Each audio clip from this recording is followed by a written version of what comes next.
Buenas noches, en este jueves con el que acabamos la semana y el mes, y dispuestos a encarar el de febrero que siempre en Canarias y más en Tenerife tiene sonido de batucada y de murgas y de diversión y de carnavales.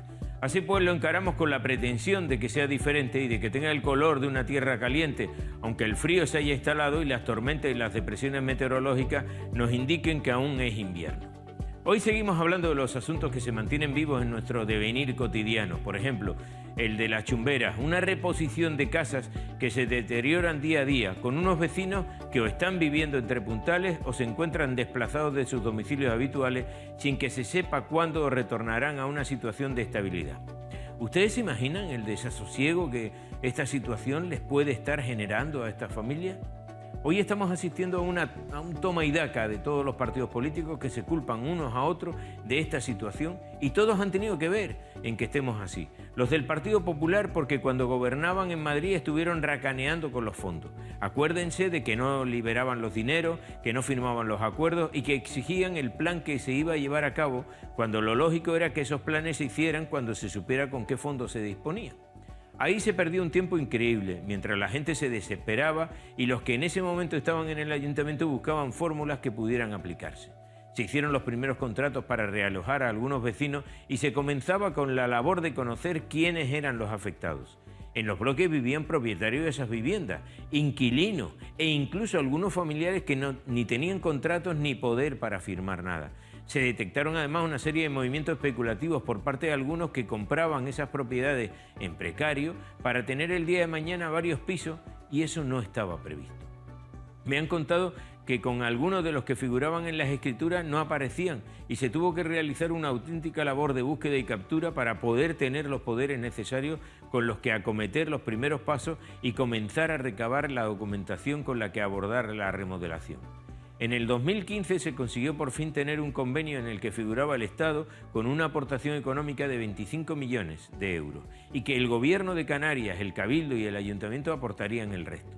Se sacó a concurso público la obra y se esperó durante 3 meses la presentación de ofertas y no hubo nada, se declaró desierto. Pero a los realojados se les siguió pagando el alquiler y se mantuvo toda la operación de mantenimiento para los pisos que seguían con su deterioro cada vez más evidente, ¿no? Se modificó el plan general de la laguna para poder acometer la obra y se hicieron los trámites urbanísticos pertinentes para en cuanto se encontrara la empresa, pues que comenzara a trabajar. En el 2017 se volvió a sacar el concurso y por fin una unión temporal de empresas se presentó y reunía todas las condiciones necesarias para acometer la obra, pero aún faltaba papeleo para poder comenzar con el derribo y con la construcción.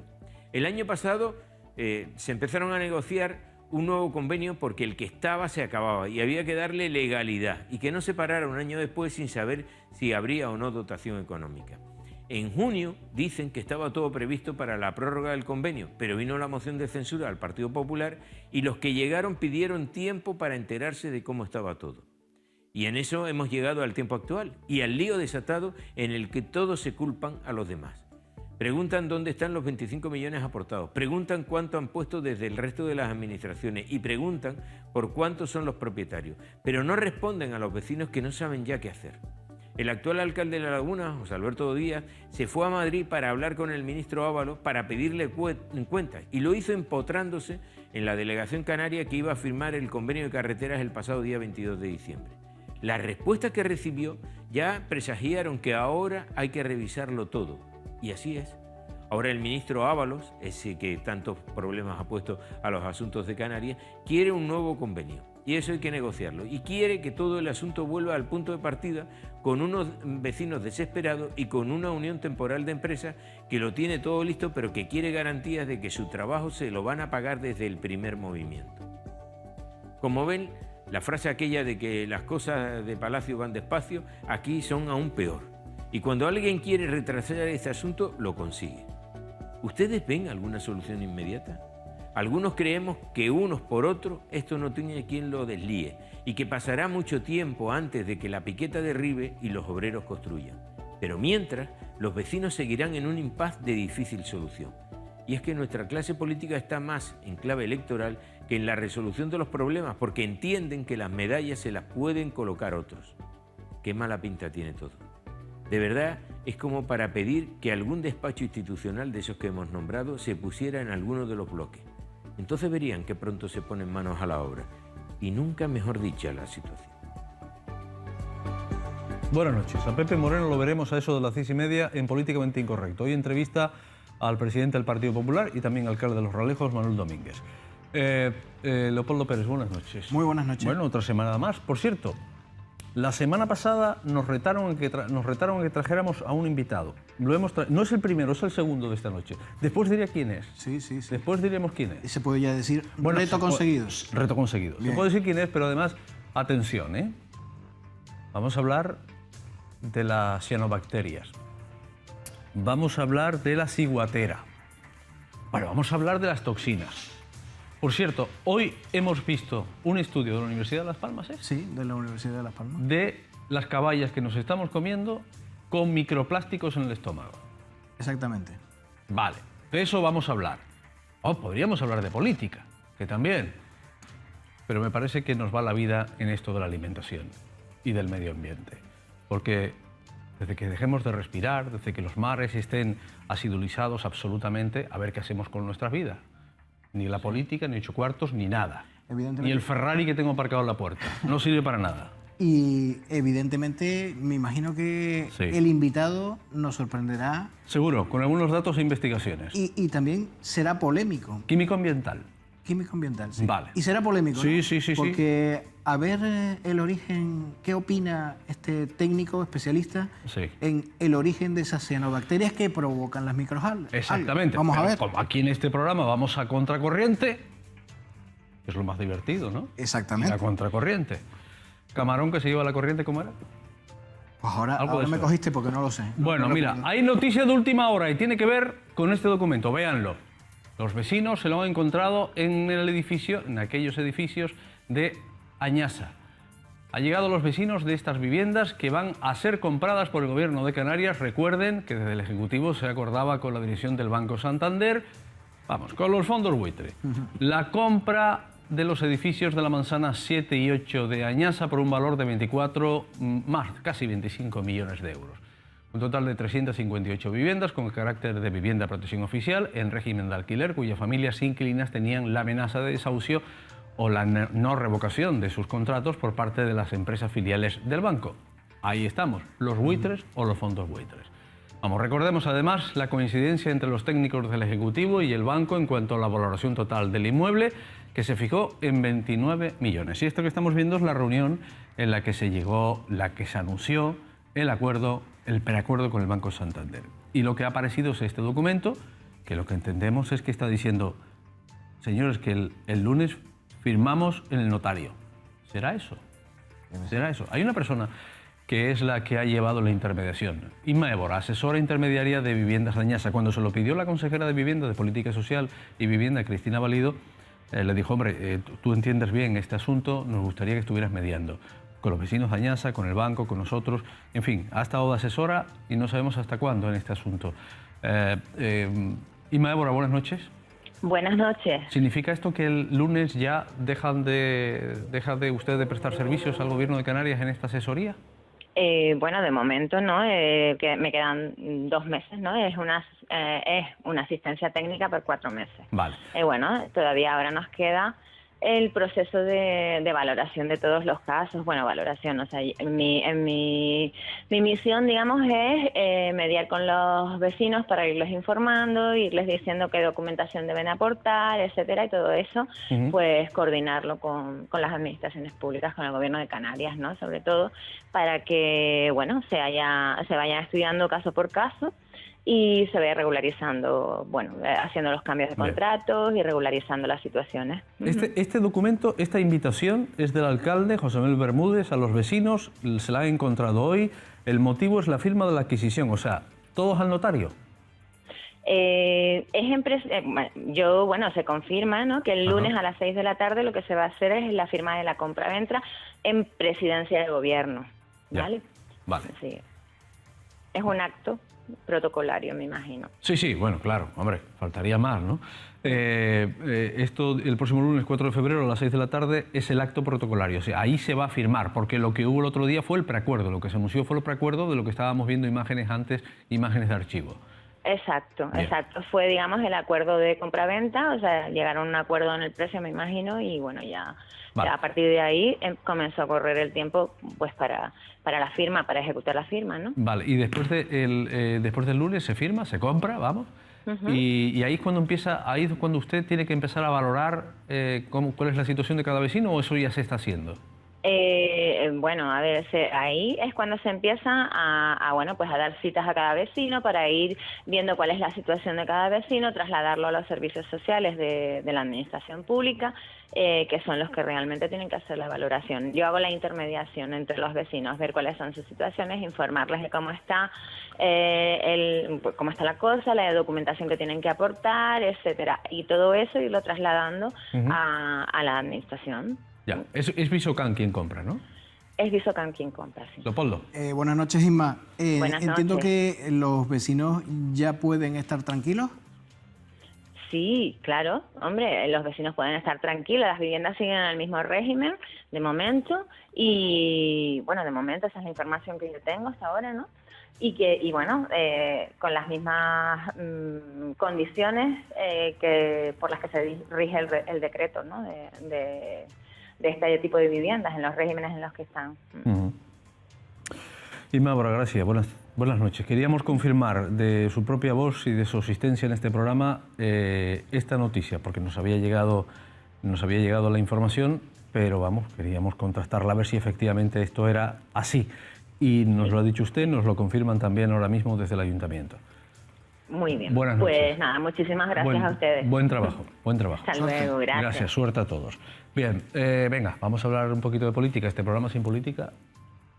La sal y la pimienta. El secretario general del PSOE, Ángel Víctor Torres, ha asegurado esta mañana en un desayuno informativo con los medios de comunicación de Tenerife que los presupuestos generales del Estado compensan la mala gestión que hace en Canarias el gobierno de Coalición Canaria. Según Torres, al conocerse los presupuestos estatales, se ha desmoronado el frente social que pretendió formar el presidente Fernando Clavijo contra el PSOE, antes siquiera de saber su contenido, e invitó a Coalición Canaria a apuntarse al diálogo entre partidos. Nosotros entendemos que estos presupuestos son especialmente beneficiosos en lo social para Canarias y aplaudimos que muchas partidas vayan directamente a las personas, que no pasen por ninguna otra administración intermediaria, sino que hay cuestiones que directamente van a mejorar los maltrechos bolsillos de las canarias y de los canarios. Hacemos un llamamiento al resto de las formaciones políticas para que recojan las aportaciones en reuniones diversas y a través de propuestas constructivas que se llaman enmiendas parciales, aporten su punto de vista para mejorar un presupuesto que es el mayor de la historia que jamás ha recibido Canarias de manera objetiva. Podrán negar una cosa o lo contrario. Ahora, nadie podrá decir que para Canarias no vienen más fondos en el año 2019 que en el año 2018. Bueno, lo que está claro, Leopoldo, es que estamos en la pre-campaña. Es cierto que hay dinero, ¿vale? Que aquí hay gente nerviosa, hay gente a la que le está dando muy bien las encuestas, a otros les están dando menos. Sí. Y... A mí se me antoja... ahí me quedo para que lo analices tú. Sí, a mí se me antoja importante la reunión que tendrá el presidente del gobierno, Fernando Clavijo, con Meritxell Batet, ¿no? sí. La próxima semana, reunión aplazada por temas de agenda. Se me antoja muy importante esa reunión porque ahí se definirá claramente y espero que, despejen todas las dudas que tiene el presidente del Ejecutivo Canario respecto a la inversión real de los presupuestos. Claro, porque la cuestión es que unos suman unas cantidades, otros suman otras cantidades y no van saliendo. Claro. Y después, bueno, que estamos hablando de estos presupuestos de 2019. Es verdad que en los presupuestos de 2019 viene más dinero para asuntos sociales. Por ejemplo. Bien. Pero no convendría en ese caso prorrogarlos como piden otros, porque la consejera dijo la semana pasada, claro, esta semana. Fue esta semana. El lunes, la consejera que era preferible tumbar los presupuestos. Claro, ahí denota que, no sé si es que es la típica jugada y posicionamiento político en el sentido de que uno hace de poli bueno y otro de poli malo, ¿no? Sí. Porque evidentemente tampoco, ¿cómo van a justificar el Ejecutivo digamos, la tensión que se ha generado entre unos y otros, entre dimes diretes, dinero que viene, dinero que no viene, dinero que se reclama, si se ejecuta, si no se ejecuta? Pues ¿cómo va a cambiar el discurso el Ejecutivo, los portavoces del Ejecutivo de la noche a la mañana? Es complicado. Fernando Clavijo tendrá que hacer de poli bueno en este caso, y lógicamente para no bajar esa tensión, pues le toca a la consejera de Hacienda, que es, yo me mojo, como siempre, y digo que es la que tiene más credibilidad dentro del Ejecutivo, porque uno de los que tendría que hacer más presión, y que seguramente ahora hablaremos de su área de gobierno, ¿no? Sí. Es el consejero de Carreteras. Ah. Que ni se le ve ni se le espera por esta isla. Pues mira, Ángel Víctor Torres habló de eso, de carreteras. Hizo hincapié en que tras un mes de la firma del convenio de carreteras, las obras no han empezado. ¿Dónde están los proyectos? Aseguró que el suspenso en las grandes materias del Gobierno de Canarias es más que evidente. Ha pasado más de un mes desde la firma del convenio de carreteras y no ha empezado obra alguna en ninguna de las islas. Cero. Ya no hablamos de la absoluta pésima gestión ejecutoria del año 2018, de la que ayer no pudo escapar el consejero de Obras Públicas.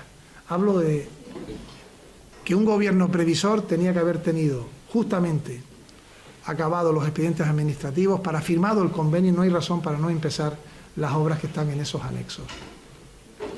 Así que la realidad es que el suspenso en las grandes materias para el Gobierno de Canarias está evidenciado. Hombre, Torres invitó a desayunar.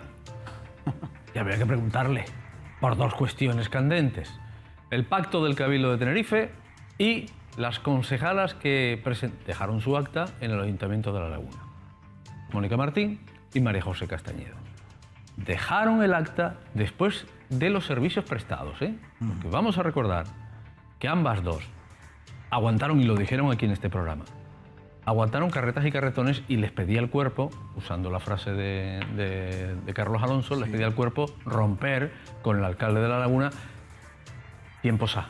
Pero no lo hicieron porque recibieron determinados correos en los que les decían no rompan, no rompan, no rompan. ¿Tú te crees? Y aguantaron la disciplina. ¿Realmente tú te crees? Eso dicen. Vale, bien. Yo no me lo creo. Yo no me lo creo, no me lo creí y me lo sigo sin creer. Vale, eso dicen ellas.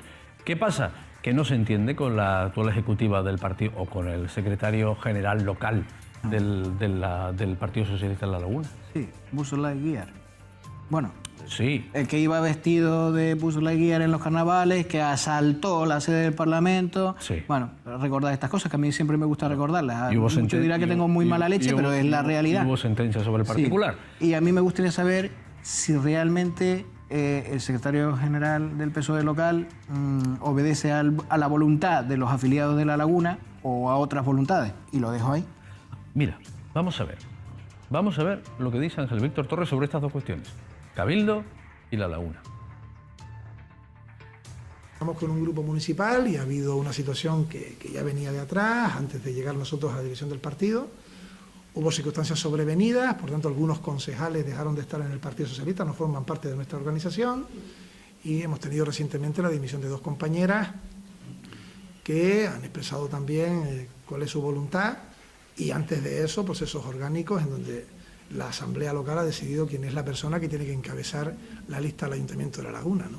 A partir de ahí, sí trasladar que queremos normalizar la situación cuanto antes. Nosotros tenemos un pacto en las instituciones y nuestra voluntad siempre es que estos pactos lleguen al final del mandato. En el Cabildo de Tenerife así lo ha expresado ya tanto el presidente, la portavoz, como el secretario insular de Tenerife, y también lo hago yo como secretario regional.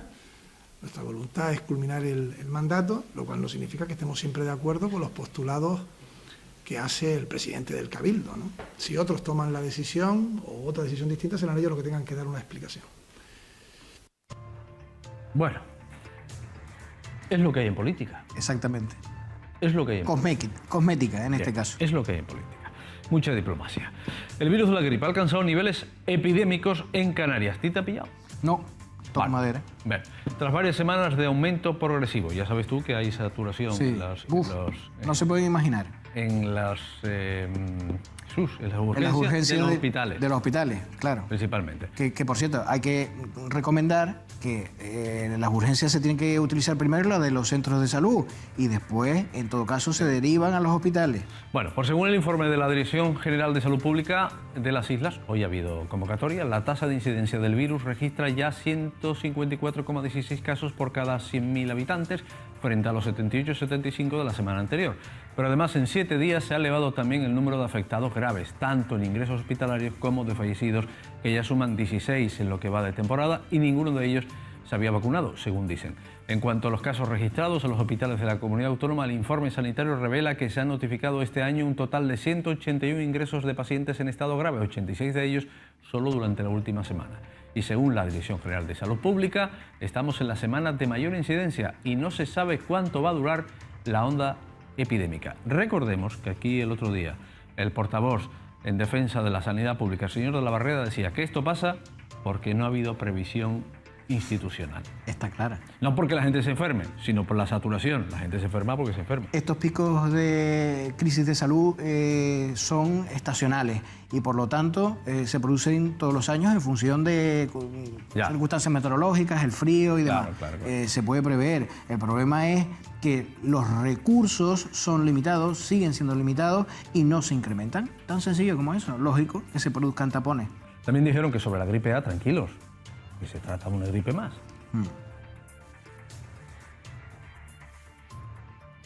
Gripe A no es una gripe que tenga una mayor letalidad o morbilidad. La gripe A es la gripe que forma parte de nuestro escenario de formas de presentarse que tiene esta patología. No es diferente a ninguna, es la gripe. No hay un brote en tal hospital, no.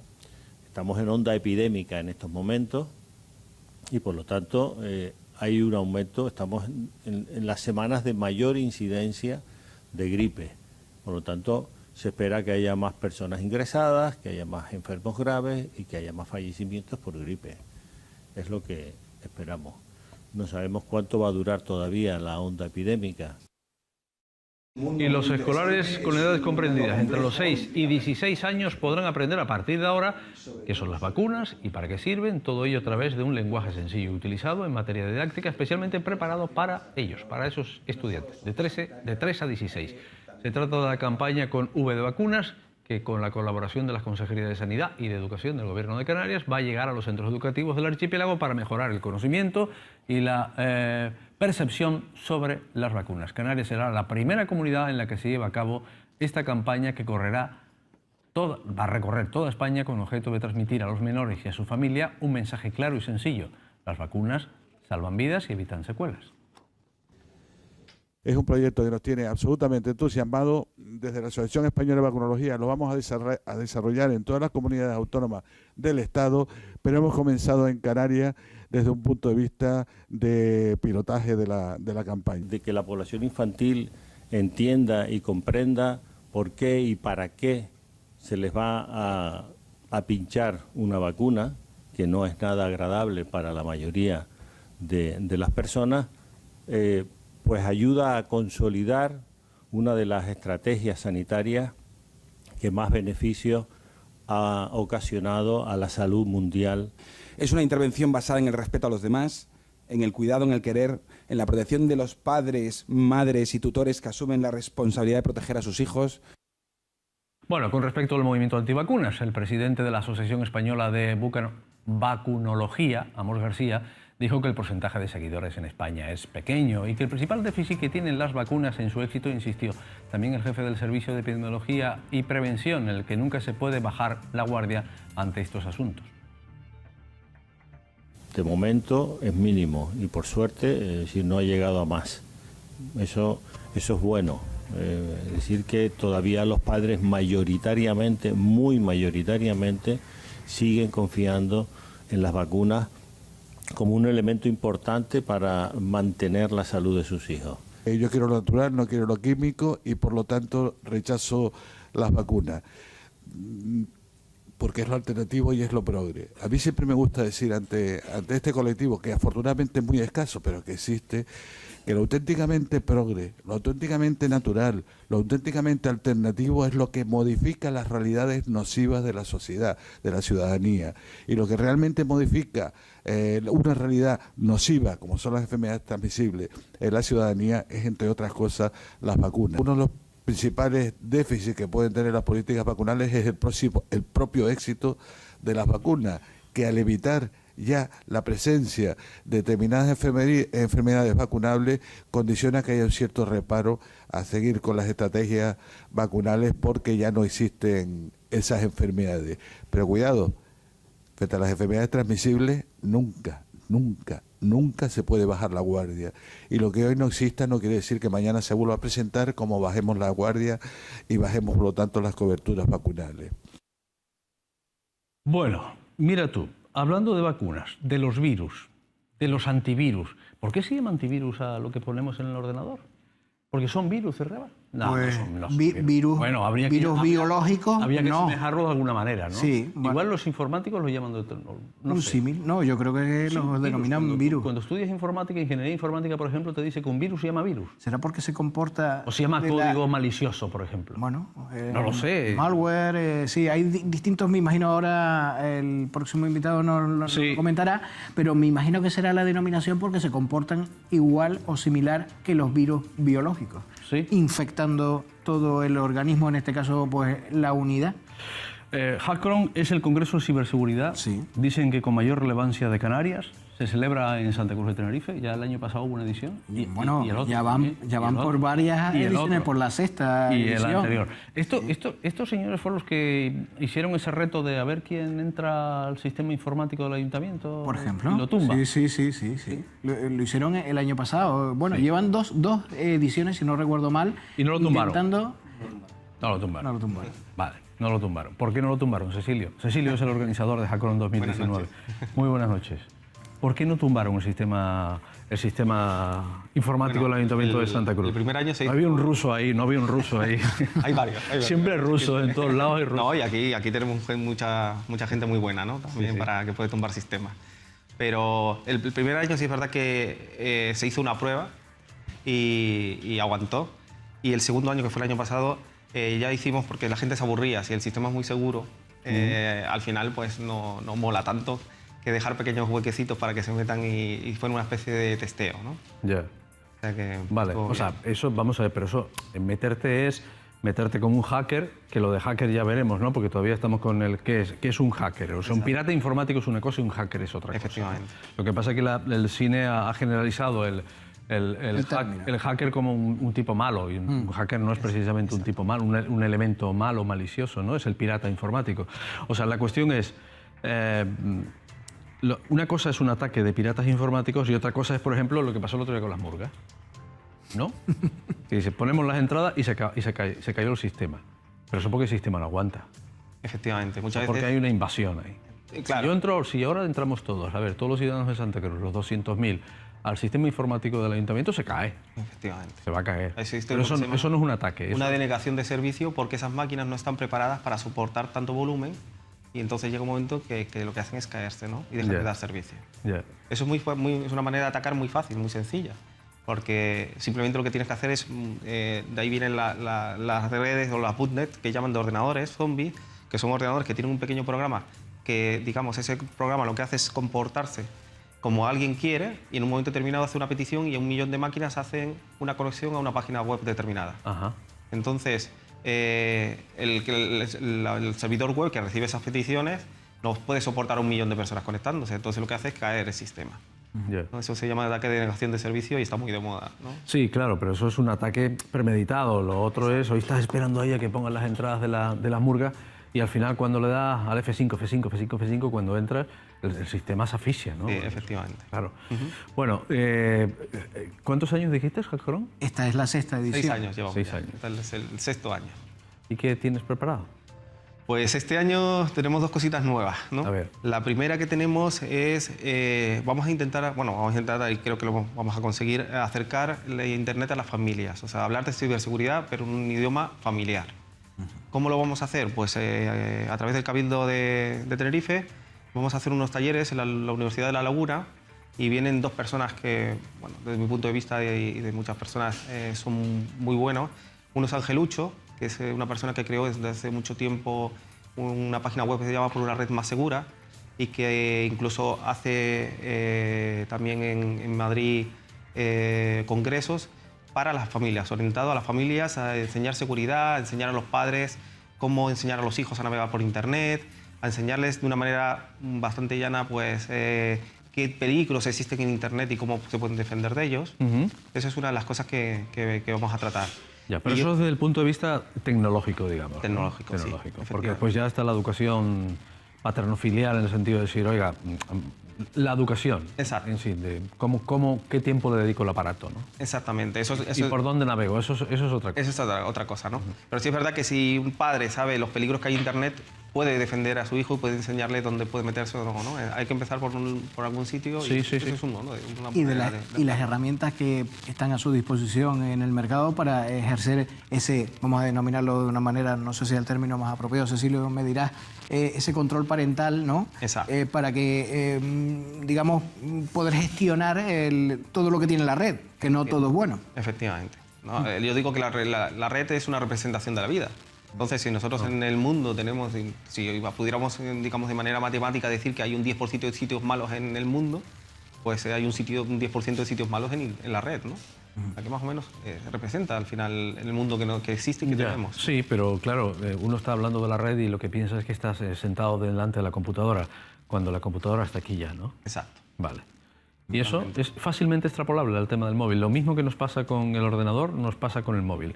Hombre, los móviles antivirus, por ejemplo, ¿no? Que es la cosa más llana, ¿no? Nadie lo tiene. Nadie tiene un antivirus, ¿no? Pero en tu ordenador siempre te pones un antivirus, sí, por ejemplo.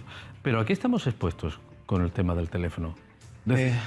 En todos los campos, desde el WhatsApp, que empezó siendo una herramienta, y sigue siendo una herramienta muy interesante, pero empezó siendo una herramienta con un montón de fugas, sí, a la que se empezó a parchear, ¿no?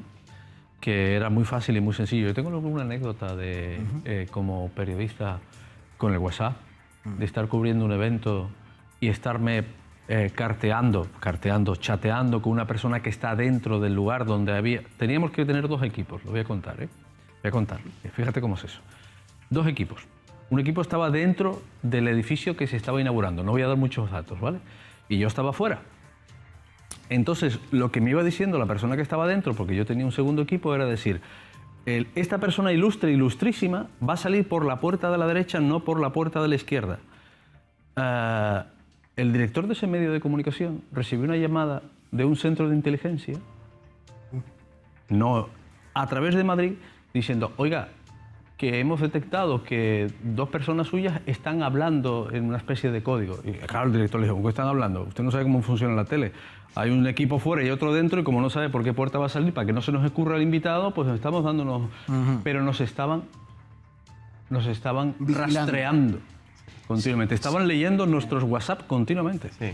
¿Siempre hay alguien vigilando, Cecilio? Eso es lo que quieren, ¿no?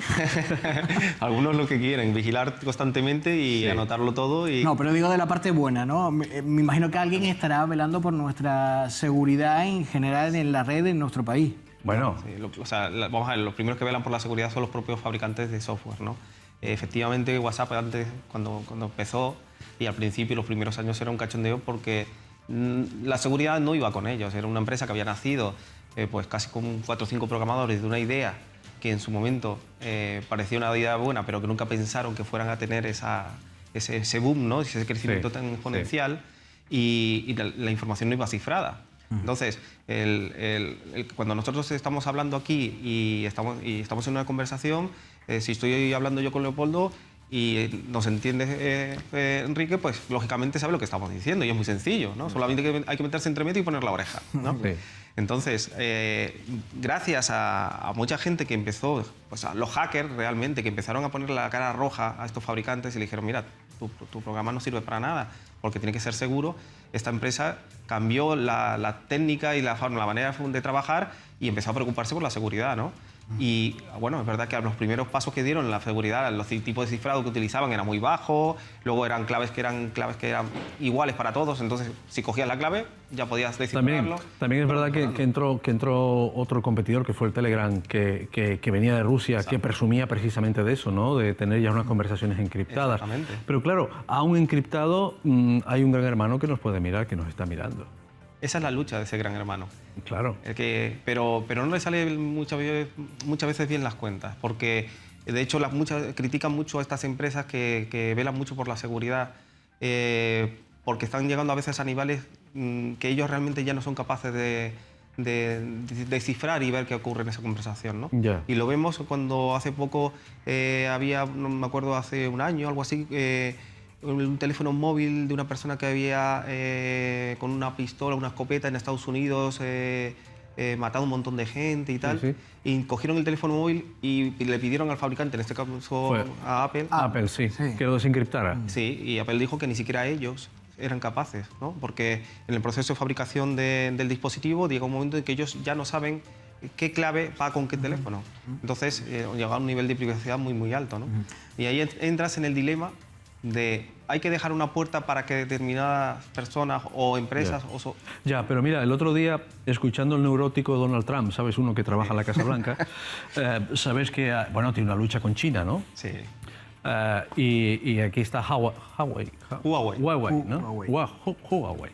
Está, ¿no? Y entonces arrestaron a una de las hijas. Y una de las cosas que leí es que, claro, China a través de estos aparatos está metiendo código malicioso, entonces los americanos están comprando un montón de aparatos chinos y esto debe ser que al final le dan un botón y tienen micrófonos en todas las partes de Estados Unidos, ¿no? Sí. Siempre se ha hablado de eso, del código malicioso que incluso en algún momento determinado se dijo que Samsung había metido en algunos aparatos para un fin, vaya usted a saber cuál, ¿no? Claro, o a través de la app, o a través de cualquier app que se descargue, a saber qué es lo que te has descargado y qué está detrás, oculta, ¿no? Porque hay apps que están dando datos continuamente y tú no lo sabes. Efectivamente, es así. Pero el que no conoce, que yo no voy a meter el cacharro no sé qué hacer, ¿no? O sea, estamos a expensas de todo eso. Yo no sé si lo de Donald Trump es verdad o no. No sé si lo de Samsung era verdad o no. Solamente es parte de la bibliografía de todos estos años, ¿no? Sí. Pero bueno, al final dices, no sé si ponerme un teléfono analógico. Muchas veces uno se lo plantea, porque es verdad que hoy en día la información es poder. Y la información parte ya de países que quieren tener y obtener esa información. Entonces, lógicamente a China, pues imaginemos que le interesa mucho pues, tener la tecnología que tiene Boeing en fabricar sus aviones, sí. Pues que menos que a lo mejor si vende esos teléfonos, pues que tenga un 10% de la gente que trabaja en Boeing tenga conexión y ellos puedan de ahí robar toda la información que puedan. Claro. Para esa tecnología aplicarla algo en los aviones que en un futuro puedan vender. Y eso existe, es así. El espionaje que existía antiguamente, pero... Hombre, de todas maneras, Cecilio, y perdona, ya termino, porque es un tema también que me apasiona. Cecilio, nosotros entregamos nuestros datos al banco, que está en la nube. Entregamos nuestros datos a a Google, ¿no? Decimos, oye, pues yo voy a guardar mis... ¿no? Yo soy ahora mismo un arquitecto importantísimo y hago el diseño del siglo y lo tengo guardado en la nube. Y la nube se la confío, la tengo en Google, la tengo en Dropbox, la tengo en Box, la tengo en no sé qué, en todo esto, en Amazon, en cualquier sitio la tengo, ¿no? ¿Quién me garantiza a mí que alguien no vea lo que yo tengo en la nube, que además es el descubrimiento del siglo, ¿no? O el diseño del siglo? Hombre, se supone que no. Confiamos en eso. Se supone y digamos, están existiendo y creando leyes para guardar nuestra privacidad, ¿no? El nuevo Reglamento General de Protección de Datos. Digamos que hay una lucha también de las leyes por luchar por la privacidad de las personas y que el dato que sea tuyo. Ya. Pero lo que pasa es que de todas maneras contamos todo en Facebook, ¿no? ¿Para qué sirve? Sí. Yo quería volver otra vez al WhatsApp, Cecilio, porque tengo entendido que van a hablar ustedes, el Hard Round se inaugura mañana y están ustedes hasta el sábado, si no recuerdo mal. No, este año tenemos mañana exactamente todo el día el congreso y los talleres los pasamos al lunes. Normalmente los talleres los realizamos un día antes, pero este año coincide con los exámenes porque están terminando los exámenes de la Universidad de La Laguna y lo que hicimos fue un cambio y pasar al lunes para que pudiera más gente acceder a los Bien. Una de esas herramientas de las que van a hablar es el WhatsApp. Y yo tengo una pregunta, ¿no? Porque hay muchos comentarios sobre la utilización del WhatsApp web, que seguramente nuestros televidentes lo utilizarán por comodidad, para no estar siempre con el móvil. ¿Es seguro o no es seguro? Sí es seguro, sí es seguro. Es verdad que digamos, WhatsApp en su momento ha dedicado mucho en programación para que su aplicación como tal sea muy segura, y cuando habilitó, digamos, la funcionalidad de hacerlo a través de la web, pues flaqueaba un poco en seguridad. Pero hoy por hoy, cuando nosotros nos conectamos a través de una página web, a través de WhatsApp Web, es una conexión segura y se puede sacar algún datillo, también en un supuesto teórico, ¿no? De pues, si yo me pudiera conectar o pudiera acceder a esos paquetes, pero es una herramienta segura. Y otra pregunta, porque a mí siempre me ha alucinado el mundo de hacker. ¿Cuál es el perfil de la gente que acude a un congreso como el de ustedes mañana? Pues yo creo que cualquier persona que tenga inquietud por ver un poco el mundo de la informática y el mundo de la seguridad, de cómo se mueven estas cosas, ¿no?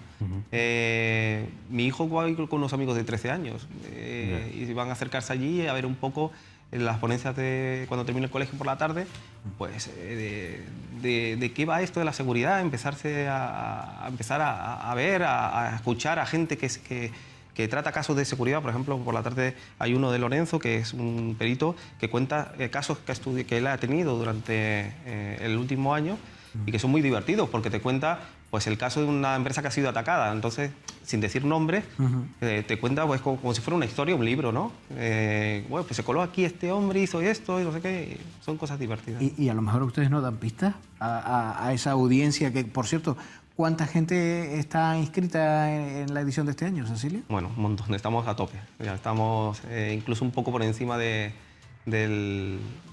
la capacidad del Congreso, pero lo hemos hecho un poco porque sabemos que siempre hay bajas y bueno. Pero, podemos... ¿cuál es el número? Dinos más o menos por arriba.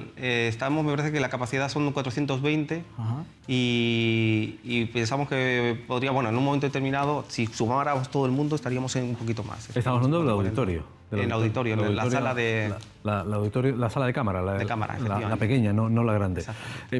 Esta semana, o finalizando la semana pasada, Google recibió un ataque, ¿no? Porque había incluso una página web en la que ponías tu correo electrónico a ver si había sido atacado, a ver si habían quedado expuestas las contraseñas. Y dices, madre del amor, Google, ¿no? Sí. San Google, ¿no? Que parece que es el Dios que todo lo mira, que es el que está arriba. Tú dices, ¿cómo es posible que una empresa de estas características tenga una falla de ese cariz? ¿Porque el pirata estaba dentro? No, bueno, también puede ocurrir porque un pirata esté dentro, ¿no?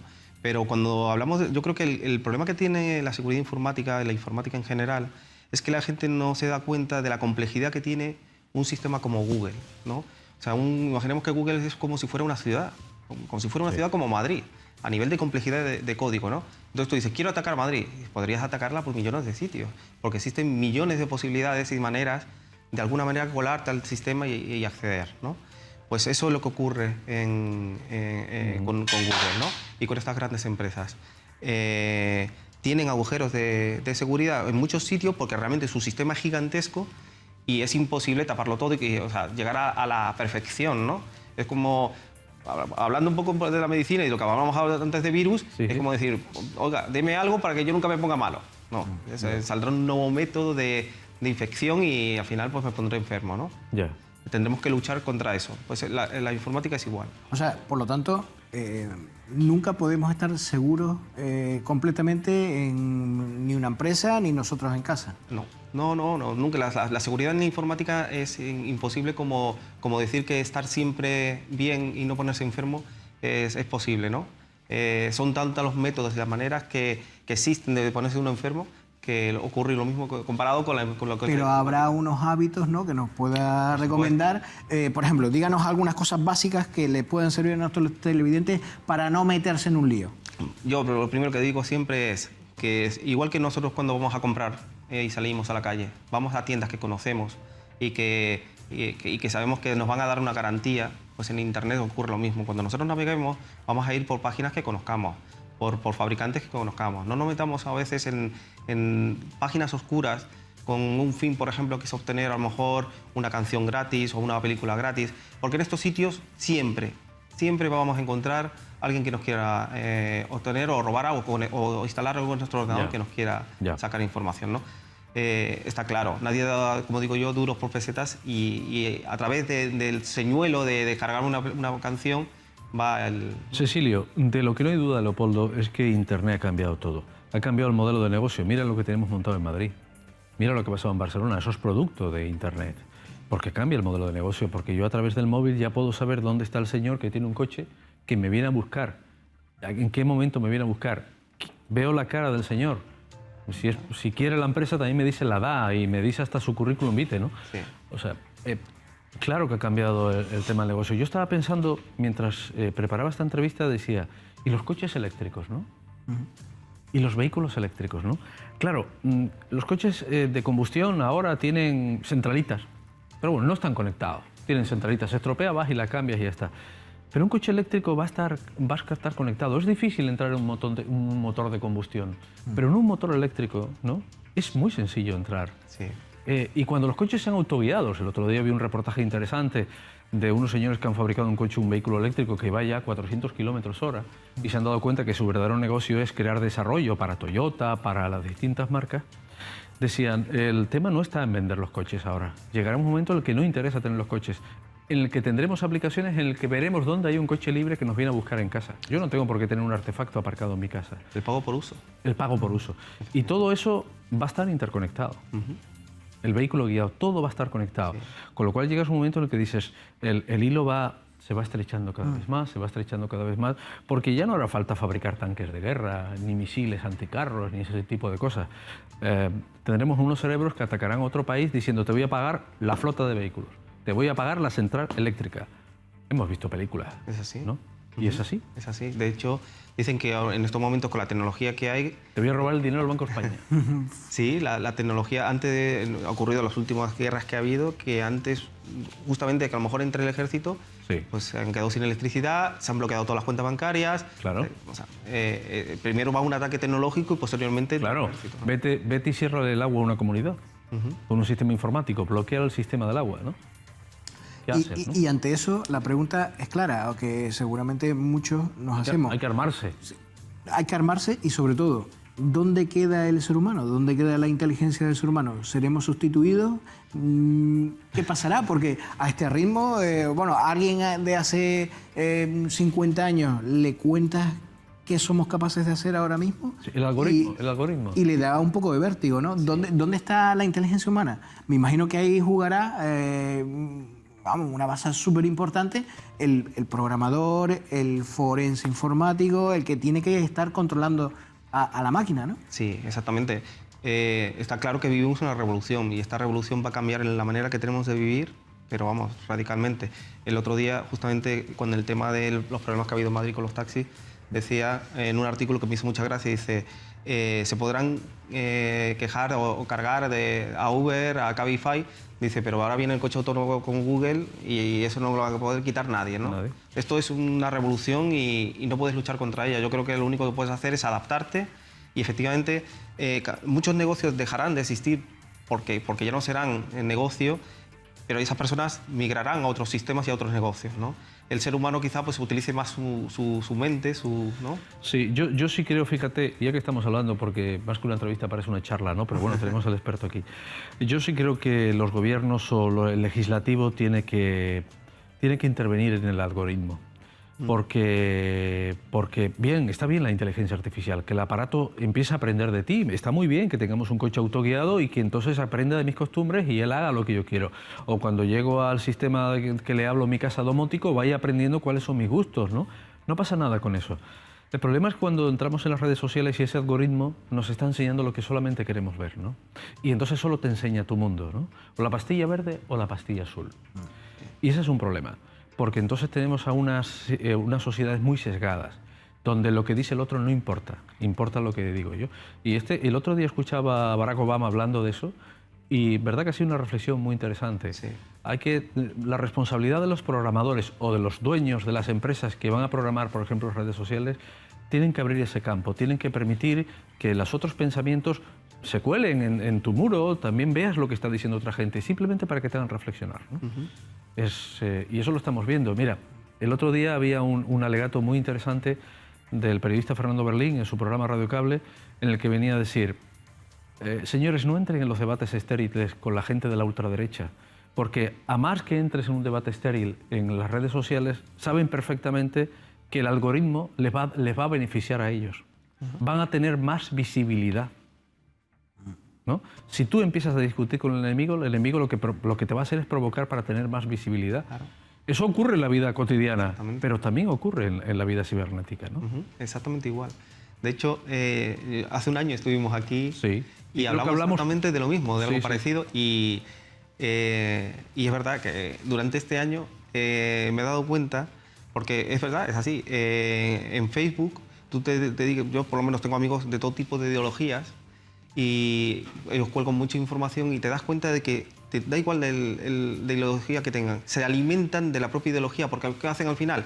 Se conectan y acceden a información de redes que le dicen lo que ellos quieren oír. Por lo tanto, se retroalimentan y cada vez se van haciendo más extremos. Claro. ¿No? Y los ves como cuando lo bueno es lo contrario, a lo mejor alimentarse de algo contrario para que te haga pensar o te haga dudar, o por lo menos, ¿no? Sí, sí. En este oficio siempre es bueno leer varios periódicos. Y como nos damos cuenta, cómo advertimos que nos estamos... radicalizando o simplemente perdiendo en perspectiva otras posibilidades.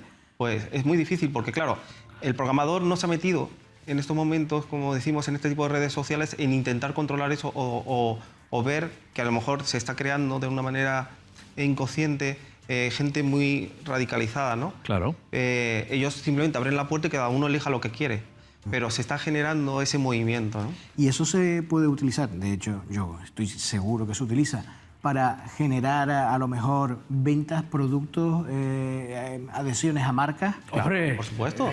Vamos. Claro. ¿Por qué estás tú, por ejemplo, bien, un ejemplo, entras a Amazon, ¿no? Y a mí me salen anuncios de cosas de moto. Entras a Amazon, ¿Por qué será? Y estás buscando un casco de moto. Y entras al periódico El Día, que tienen indexado una publicidad que no tiene nada que ver, y te aparece el casco de la moto que estabas buscando, y dices, pero qué demonios, ¿no? Bueno, ¿cómo es esto? Es la inteligencia artificial, no lo sabe. ¿Y ante eso cómo nos protegemos? ¿No hay manera? En estos momentos no. En estos momentos no hay manera de protegernos de eso. Sí es verdad que, como siempre, las leyes van un poco más retrasadas y la ley de protección de datos personales, todo esto que se está regulando ahora, que está intentando pues, parar los pies a estos grandes fabricantes, estas grandes empresas que mueven millones de información y al final saben perfectamente tu... Y el mundo de la empresa, porque no quería dejar escapar a Cecilio, ¿cuál es el nivel de las empresas en Canarias respecto a la ciberseguridad? Yo no hablaría de Canarias, yo creo que somos un reflejo del resto de España o incluso de otros países, ¿no? Pero es verdad que sí, la seguridad ha llegado a grandes empresas y a instituciones, ¿no? Que son las primeras que se preocupan porque además dan servicio, pero la microempresa está todavía muy mal, ¿no? No piensan ni creen que pueden ser atacados. A mí le dicen, no, yo soy pequeño, les da igual. No, aquí atacan exactamente a cualquiera, ¿no? Y tienen todavía que cambiar y hacer inversión y plantearse que la seguridad y la ciberseguridad tienen que existir. ¿Es rentable estar seguro en el ciberespacio? Siempre, seguro. Aunque parezca que a lo mejor es una inversión que a corto plazo no te da rentabilidad, pero te puede librar de una gran pérdida, ¿no? Sí. Yo creo que la informática es un elemento que nosotros, o el ser humano, ha creado porque es muy rentable, ¿no? Yo siempre pongo el ejemplo de cuando los bancos existían y no existían los ordenadores, que se hacía una transferencia y te llegaba el dinero a lo mejor a la semana, ¿no? Hoy en día haces una transferencia y que si quieres lo tienes que dar así en tiempo real. Sí. Somos capaces de hacer 20.000 transferencias donde antes en un día se hacían 2. Por lo tanto, somos infinitamente más rentables y productivos. La contrapartida es que tenemos que gastarnos algo en seguridad, ciberseguridad. Claro. Bueno, y ahora compramos con más ligereza por internet, ¿no? Efectivamente. Tenemos seguridad, bueno, compramos en las plataformas o en aquellas que... O si no hay una plataforma intermedia. Yo, por ejemplo, cuando voy a comprar internet siempre intento que haya una plataforma intermedia tipo PayPal, ¿no? Que me asegure mi transacción. Bueno, eso, claro, ahí está. Fundamental. Bueno, a partir de mañana. A partir de mañana, a las 9 de la mañana. A las 9 de la mañana. Pero claro, si llego allí ya hay mucha gente, ya no tengo asiento, ¿no? No, ahora está todo, pero hacemos streaming. Por primera vez, mira. Lo que es la inauguración y la primera ponencia la vamos a hacer en streaming porque vamos a probar qué tal. Si sale bien, pues igual nos animamos a seguir por ese camino también. Para ustedes no puede haber secreto en esto, ¿no? No, el streaming seguro que no. La fibra óptica telefónica es otra cosa. Bueno, Cecilio, gracias, muy amable. Muchas gracias a ustedes. Mira, vamos a hablar nosotros, vamos a seguir hablando de virus. Otros virus. Sí, hombre, vamos a hablar de cianobacterias, vamos a hablar de unas toxinas, vamos a hablar del agua, del mar que nos rodea, de lo que nos llevamos a la boca, de lo que nos comemos y de más historias parecidas. Y del agua que depuramos o del agua que dejamos de depurar. Eso, que yo creo que es uno de los problemas también. Este es el capítulo 2. El capítulo 2, yo creo que ya vamos a cerrar aquí, al menos por este mes, porque se acaba el mes, sobre el tema de la mierda de mundo que estamos dejando a nuestros hijos. Volvemos de inmediato.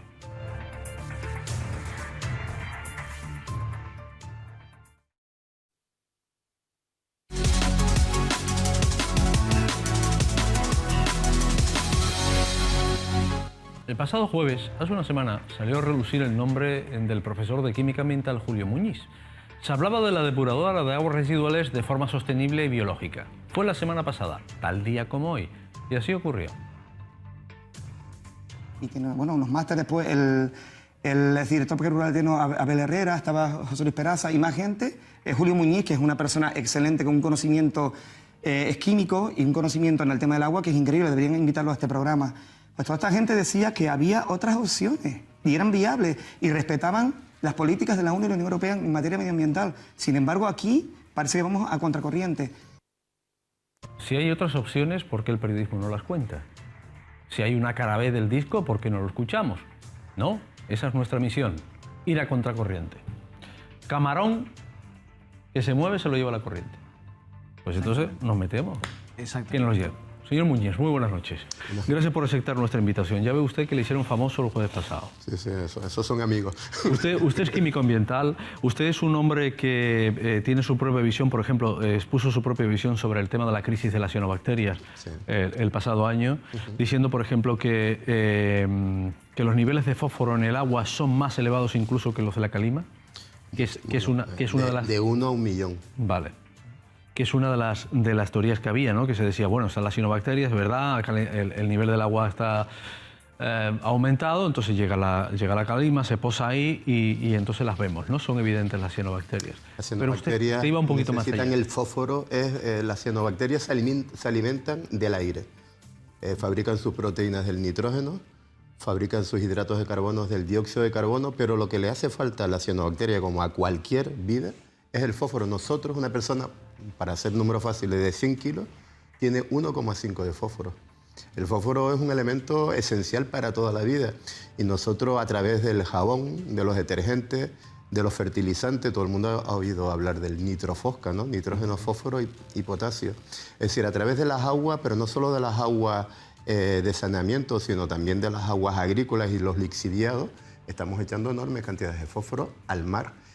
Y entonces, en un momento determinado donde el sumidero de fósforo, que eran antes los cebadales, los hemos quitado totalmente, entonces estamos echando a unas aguas pobres como las nuestras, transparentes, magníficas, estamos echando fósforo y entonces efectivamente estamos invitando a especies oportunistas para que crezcan. Siempre han estado aquí, pero es como la cándida, ¿no? Todos tenemos la cándida, pero cuando tomamos antibióticos y nos cargamos la flora, entonces cuando se dispara el problema, los problemas siempre son de desequilibrios, ¿no? Y ese es el problema del fósforo. El fósforo es un elemento igual que el hierro.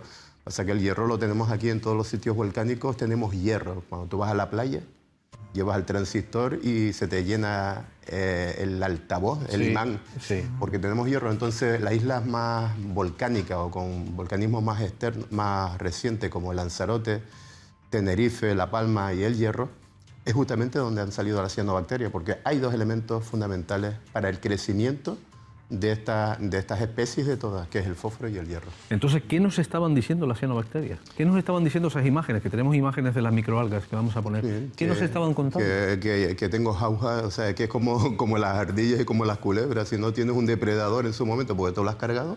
Es decir, el sumidero de fósforo ha sido, te repito, fundamentalmente los cebadales. Un cebadal es como una ceba, es como el césped.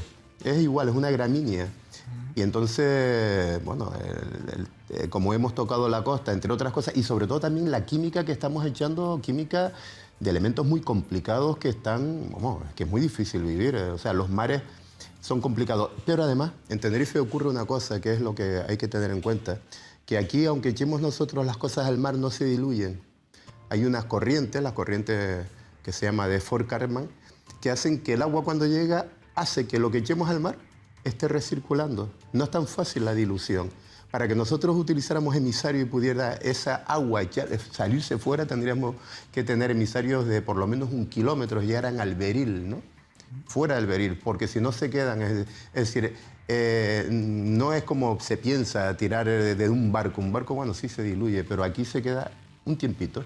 Y ese es el tiempo que hace que las concentraciones de fósforo, que yo he estado durante 15 años analizando las concentraciones de fósforo en las aguas, incluso en las aguas del mar, son altísimas, ¿no? Profesor, entonces, para que nos quede claro, ¿el mar no es un sumidero inagotable y que no va a tener consecuencias como las que estamos viendo, ¿no?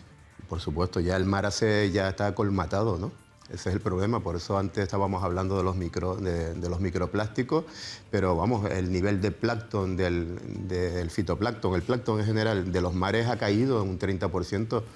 Y hoy las especies están cayendo en los mares, pero no es debido solo a la pesca exhaustiva, sino es debido fundamentalmente al envenenamiento del mar, ¿no?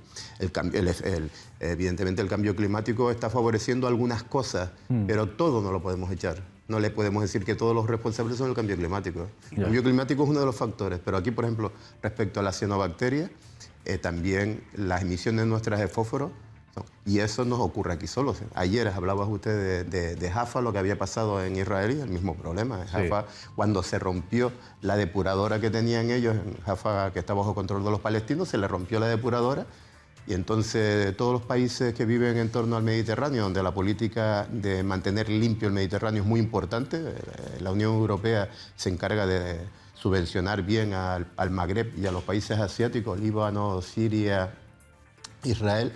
Entonces, pues bueno, cuando se le rompió una depuradora, pues efectivamente aparecieron los Bloom, ¿no?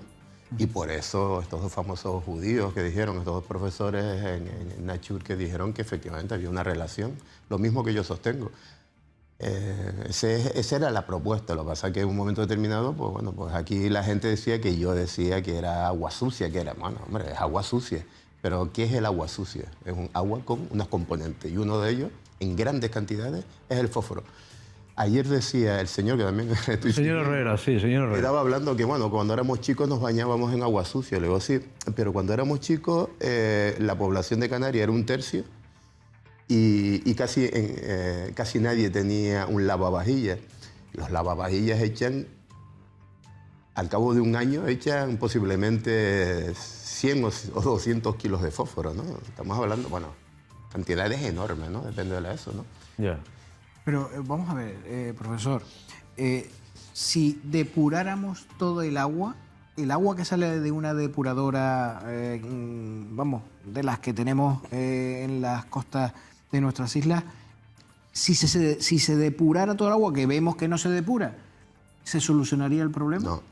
Vamos, si se depura como ahora, no, porque es que la depuración del agua, vamos a ver, depurar agua es quitarle básicamente la materia orgánica, es decir, los hidratos de carbono, pero hay algunas sustancias como el fósforo que es muy complicado de depurar, quitar.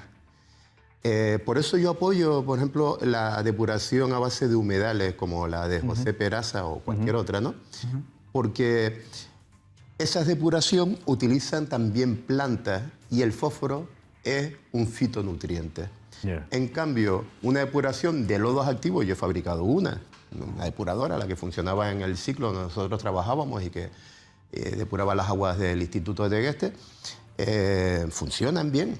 Rebaja lo que se llama la demanda biológica de oxígeno, o sea, el carbono, pero lo que no rebaja es cuestiones como el fósforo. Entonces, hoy por hoy, las depuradoras, si por ejemplo ese agua se utilizase para regar, estaría bien porque no pasa nada echarle fósforo a las plantas, pero si el agua la echamos al mar, pues resulta que lo que estamos es fertilizando al mar. Claro, y no hay sebas para fertilizar. Y claro, el problema es que durante mucho tiempo, gracias a que teníamos un fondo marino bien y había unos buenos cebadales, eso se contrarrestaba. Es decir, es que hemos desequilibrado todo. Ya, a mí me gustaría conocer su opinión sobre... A mí me escandaliza este dato, de verdad, nos entretenemos mucho en lo que dice Ángel Víctor Torres contra clavijo, clavijo contra el otro, está muy bien, ¿no? Pero nos estamos cargando esto a paso agigantado y me sorprende, por ejemplo, los estudios de la Universidad de Gran Canaria, ¿no? De Las Palmas. Primero, la ciguatera. Se detectaba un 1%, y vamos por el 20% de pescados que tienen una toxina que es que ni congelándolos ni hirviéndolos desaparece la toxina.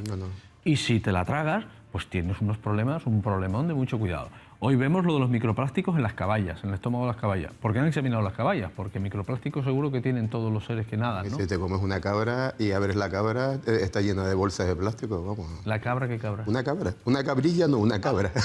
Una cabra de 4 patas. Una cabra de un mamífero, vamos. Claro, pues yo he visto las cabras, yo vivo mucho en Fuerteventura y cuando se mueren por ahí, y algunas que, aunque se dejan por ahí para que crezcan los guirres, cuando estallan, están llenas de plástico. El plástico forma parte de la dieta de muchos animales hace mucho tiempo. ¿Pero los plásticos son nutrientes?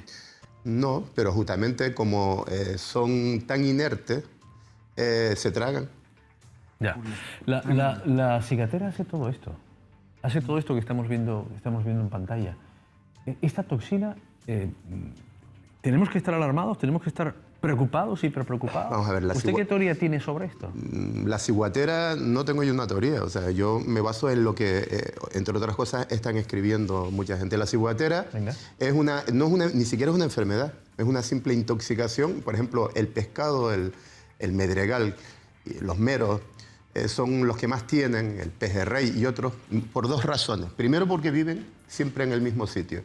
Es decir, un mero vive en torno a su cueva. Un mero de 15 kilos, bueno, 15 kilos ya habría que verlos, ¿no? Pero un mero de 4 kilos tiene 4 años y durante 4 años ha vivido en el mismo sitio. Entonces, el mero ha estado comiendo fijo lo que hay allí. Si ahí se han desarrollado 2 tipos de seres unicelulares, fundamentalmente los dinoflagelados y las cianobacterias, ambas cianobacterias de la especie Trichodesmium, ¿no? Porque hay otras cianobacterias que no son malas, ¿no? Pero esta concretamente producen hepatotoxina, una de ellas es lo que se llama la ciguatotoxina, ¿no? Que se acumula. El problema que tienen a veces estas toxinas no es que sean ni siquiera muy potentes, sino que se disuelven en grasa, se acumulan. Entonces, claro, el hígado o la carne del medregal, que es muy grasa, se va acumulando y entonces resulta que después, te digo, el mero de 4 años viviendo en el mismo sitio, al cabo de los 4 años los niveles son enormes. Pero a él no le afecta. Pero si tú te comes el mero, lo mínimo que te entra es una cagalera enorme. Pero la cosa se puede poner complicada, ¿no? Y entonces, a veces, en definitiva, son hepatotoxinas. Muchas veces el médico no sabe ni siquiera, dice, bueno, tienes un problema del hígado, te dice, bueno, una hepatitis, pueden ser víricas, pero una hepatitis también es una cirrosis. El alcohol también produce hepatitis, entre comillas, y la ciguatera, la ciguatotoxina produce también hepatitis. Y entonces el asunto es que si esos microbios, vamos a llamarlos, que antes estaban regulados, controlados, porque teníamos un medio equilibrado, resulta que ahora están a sus anchas, se produce una competencia oportunista, pues resulta que ellos están creciendo y está produciendo que dentro de poco nos pase lo mismo que pasa en Santo Domingo, en México. En Santo Domingo no se puede comer un pescado, a pesar que tienen más mero por metro cuadrado que habitantes en Tenerife. Y eso es todo producto del vertido, de lo que estamos vertiendo al mar. Del fósforo, por ejemplo. Porque claro, yo estoy llegando a una conclusión por lo que usted me dice. El fósforo, no hay plantas que se coman el fósforo en el mar, con lo cual el fósforo está alimentando las cianobacterias. Los peces comen determinada cianobacteria. Sí, las cianobacterias se alimentan, antes te dije, del aire. Entonces, prefieren en medios muy, muy pobres, oligotróficos, como los que existen. No, pobres, que no haya nada, transparente. Cuando más transparente es el mar, cuando más limpio es el mar, más fácilmente crecen. Pero lo que hace falta es el desencadenante. Y el desencadenante son, por ejemplo, las vitaminas. En el trabajo de estos dos científicos hablaban de que las vitaminas también era una cuestión y nosotros estamos echando vitaminas, penicilina, todas las ginas que tú quieras y todas las sustancias los orgánicos persistentes.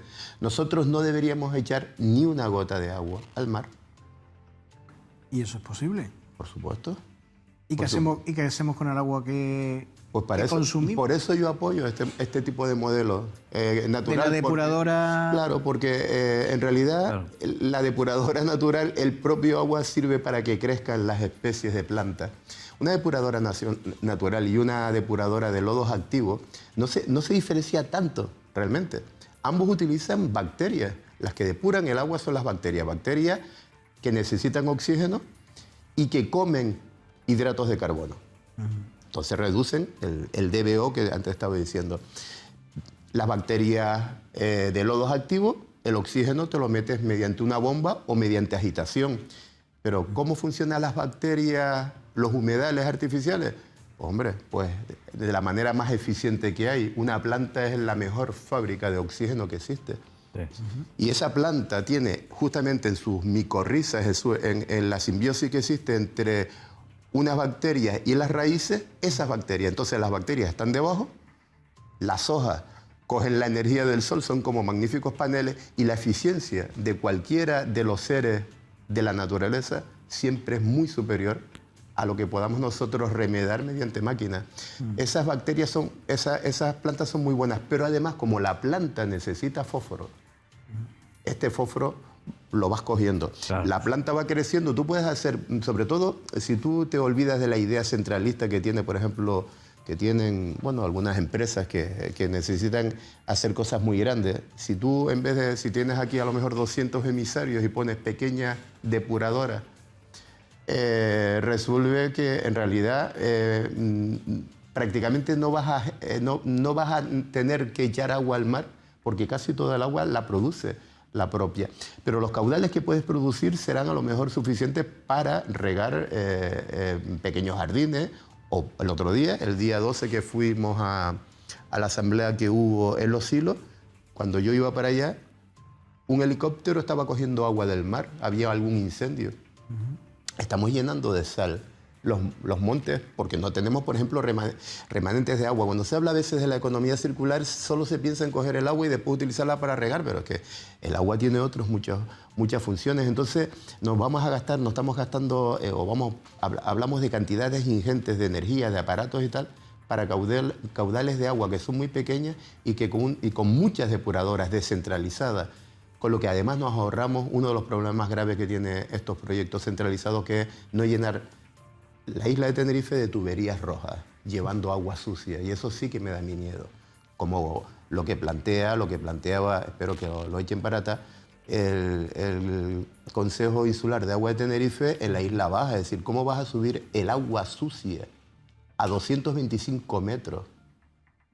Es que a mí eso me parece hasta de poca lógica. Es decir, bueno, si la depuradora la pones abajo y después quieres subir el agua ya reciclada, depurada a 225, eso se puede entender, pero no. Un plan que bombea, que se gasta el 80% en tubería, en bombas, y el 20% en la depuradora. ¿Y la energía? Más la energía, más el mantenimiento. Porque claro, estamos hablando que una depuradora, que es lo que... O sea, si te dedicas a hacer eres o a poner muy poca gente, le pasa como la depuradora Santa Cruz. La depuradora Santa Cruz funciona muy bien. Yo la conozco desde pequeñito, porque mi padre trabajó 50 años en las masas. A ver, ¿estás diciendo que la depuradora de Santa Cruz funciona muy bien? Funcionaba muy bien, sí. Funcionaba. Pero vamos a ver, pero sí, cuando pasamos por el barrio, barrio de Cepsa, por esas inmediaciones, huele un montón. Los políticos nos dicen que hay vertidos de hasta sólidos que lo hemos visto. Los políticos no nos lo dicen, lo dicen los pescadores que los pescadores. Yo estoy hablando de que funcionaba muy bien hace mucho tiempo. Funcionaba. ¿Y qué pasó? Simplemente... No, por eso te estoy diciendo que estoy hablando... No. O sea, se hizo un ERE. Mantenimiento estamos hablando. O sea, ha dejado el mantenimiento. La depuradora de Santa Cruz tenía una capacidad de 60.000 metros cúbicos perfectamente, con 3 tanques, tanto 3 de decantación como 3 de aireación, etcétera, y solo está funcionando uno y mal. Es decir, vamos a ver, este tipo de depuradora, que es el problema que plantea, no solo, como tú dices, necesita mucha energía, sino necesita mano de obra. Y además tiene un problema, mira, te voy a poner, yo conozco muy bien la depuradora. Yo tenía una pregunta, y es que se nos va el tiempo y usted la verdad es que es apasionante lo que nos está contando. ¿Qué pasan con los lodos de esas depuradoras? ¿De cuál? Por ejemplo, la de Santa Cruz, ¿a dónde se van al Pierce, se le quita la humedad, claro, se le quita la humedad y después se deja con un máximo de 25% de agua, que es lo que dice la norma, y se llevan al Pierce. Se han intentado hacer compost, pero respecto a los compost obtenidos de aguas domésticas, aguas ciudadanas, por ejemplo, en Suiza están prohibidos, ¿no? Porque puedes meter metales pesados dentro de la cadena trófica. Claro. Pero el agricultor no la quiere. Igual que tampoco no quiere el agua cuando no se le aplica el tratamiento terciario, cuando no se le quita la sal, que es uno de los problemas esenciales. Tú puedes quitarle a la depuración muchas cosas, pero el sodio nunca se lo vas a conseguir rebajar. Y ahí es donde está la madre del cordero. Y entonces al final tienes que utilizar siempre técnicas como la electrodiálisis o la ósmosis inversa para rebajar el sodio. Y nosotros en la Isla Baja decíamos, oye, ¿por qué no lo hacemos al revés? ¿Por qué no le damos a la gente agua de buena calidad? ¿Por qué no utilizamos la membrana para que el agua de las galerías de Tenerife, que es magnífica, con el problema del flúor, sí se le puede quitar el flúor fácilmente mediante sistema de electrodiálisis o de ósmosis inversa?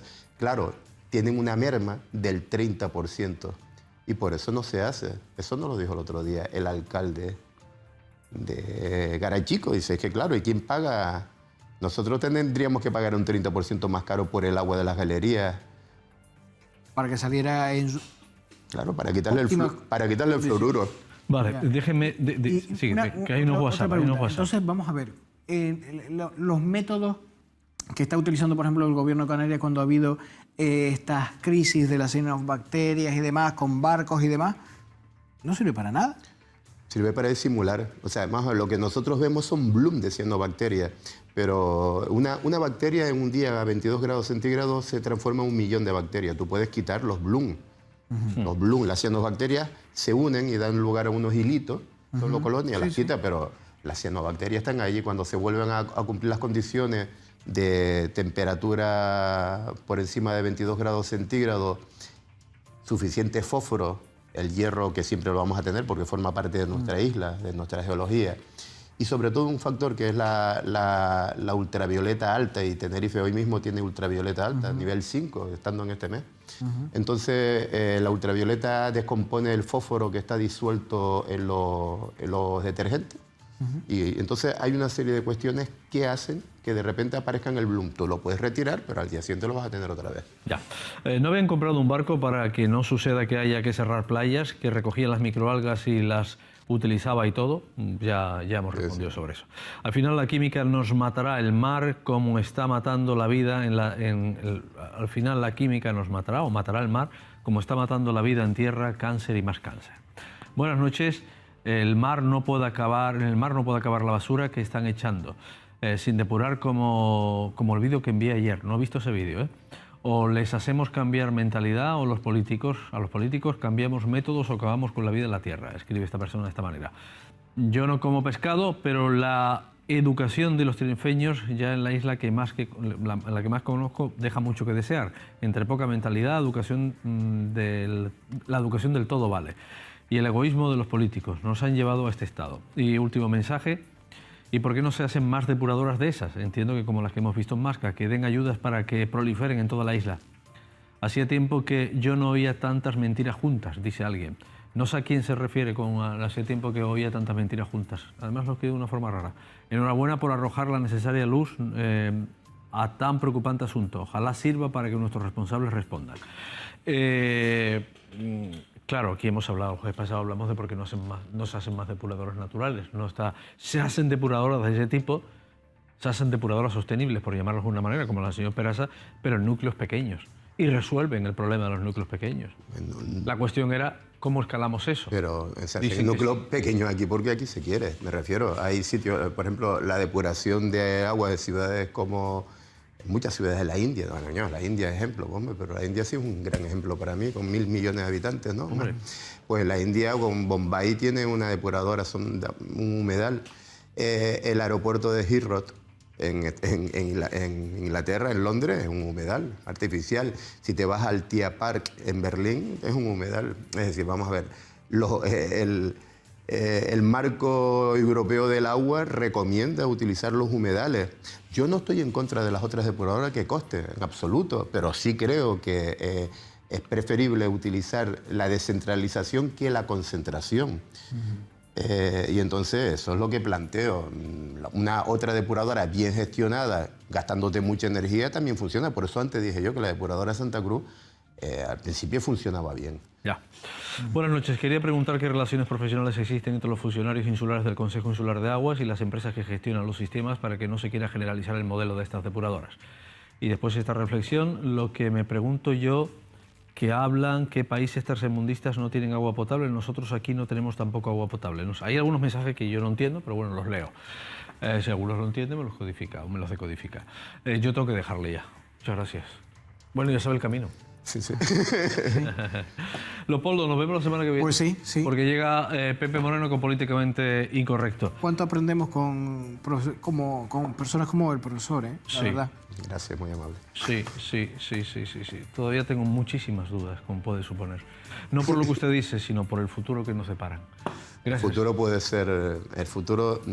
Yo soy optimista. O sea, vamos a ver, hay muchos problemas, pero las cosas han cambiado enormemente. Y yo creo que el sentido común se va imponiendo y sobre todo que la obsolescencia de este tipo de aparatos, de estas máquinas con tanto gasto energético, dentro de poco va a ser... Bueno, usted sabe perfectamente que quien cambia los hábitos es el que lleva el cesto de la compra, ¿no? El carro de la compra. Si tú al final compras una cosa, el productor dirá, bueno, pues fabrico esta cosa que es la que necesitan o que piden los ciudadanos. Si finalmente los ciudadanos son contestatarios, se echan a la calle y piden una tecnología, finalmente se le dará. Bueno, pues viva el movimiento social. Nos vemos después, casi a las 11 de la noche.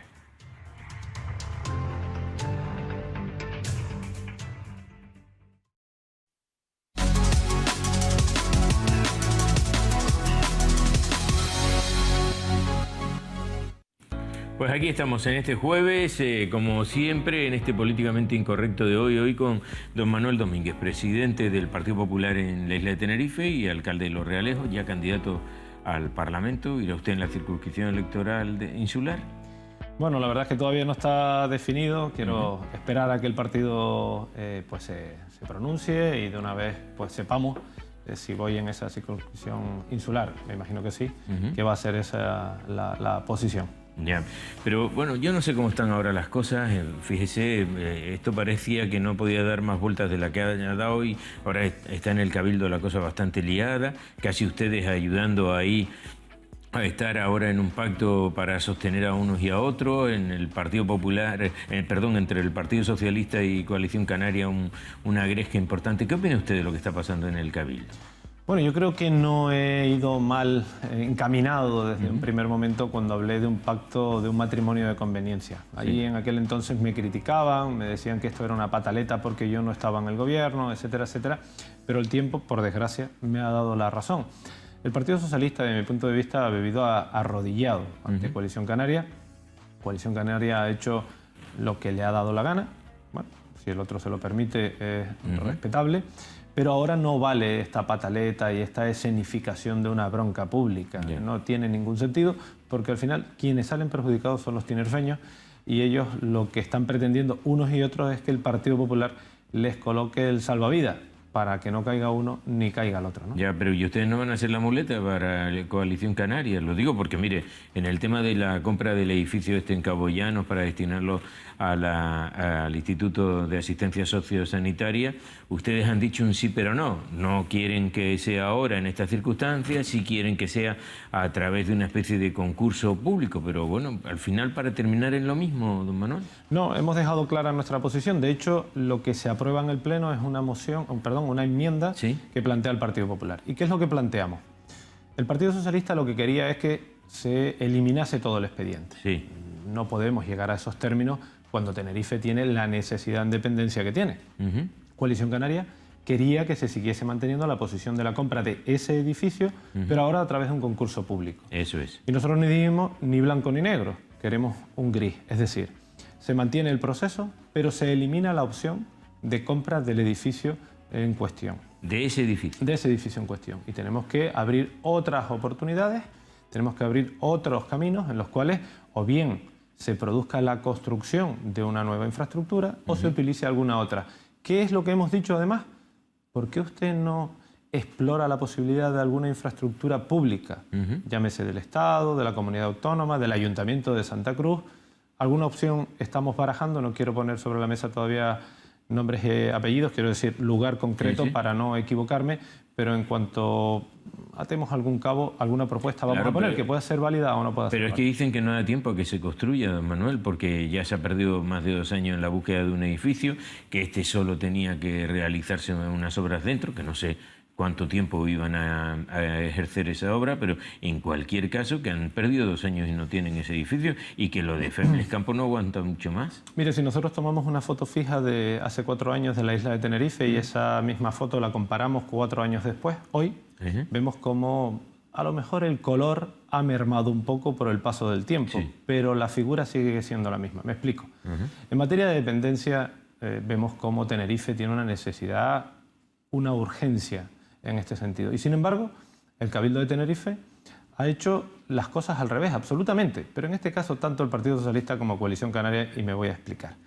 Hospitales, eso que llaman hospitales en el norte y hospitales en el sur, necesitaban camas. ¿Qué han hecho? Han cedido camas sociosanitarias a camas hospitalarias. No tenemos hospitales y tampoco tenemos camas sociosanitarias. Y ahora, quizás porque estamos en las fechas en las que estamos, parece ser que alguien ha descubierto que necesitábamos camas sociosanitarias. Yo soy alcalde y como alcalde le puedo decir que la primera demanda que yo encontré cuando llegué al ayuntamiento era un empleo.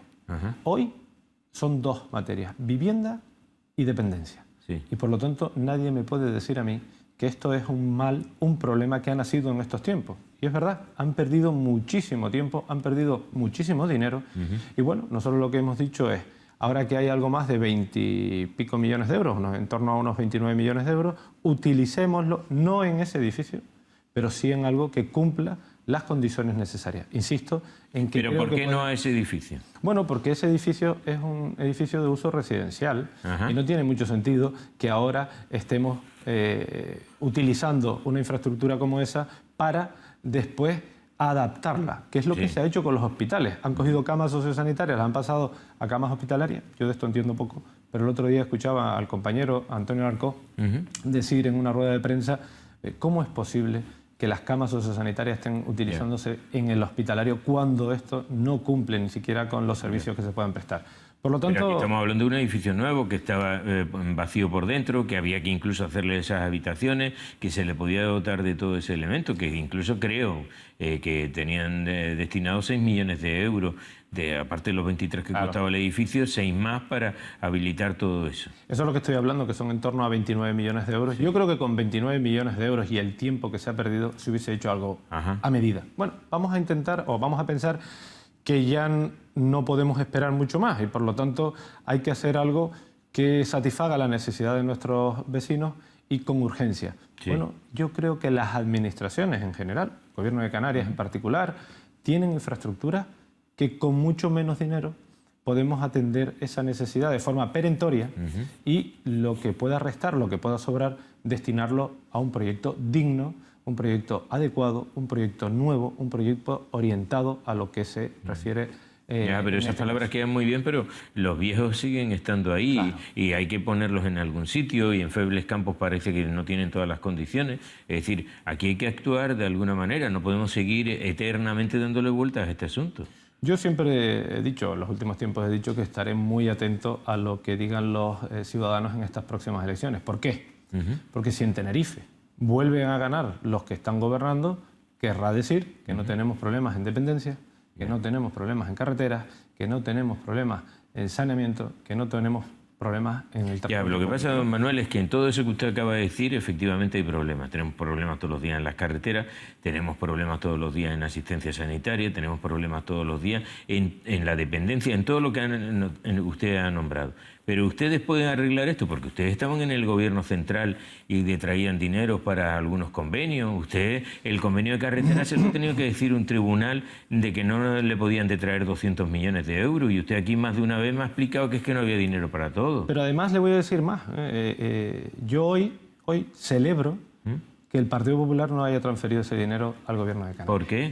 Porque el gobierno de Canarias carece de agilidad en cuanto a la gestión. Ya, pero eso es presuponer, don Manuel. No. Eso es presuponer. Yo le voy a dar un dato. Como no te lo vas a gastar, no te lo doy. 202 millones del año 2017 sí, que no se consumieron, que fueron transferidos en una adenda al convenio de carreteras para el año 2018 y que tampoco han sido consumidas en el año 2018.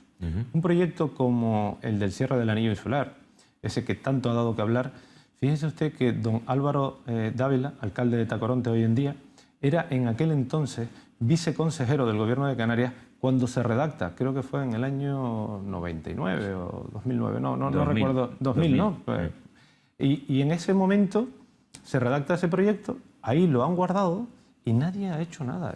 Es una absoluta vergüenza. Y no es un problema de dinero, porque fíjese que entre el año 2000 y el año 2007, que es cuando iniciamos la crisis, llovió bastante y nadie tuvo la voluntad de poder llevar a cabo acciones como esa.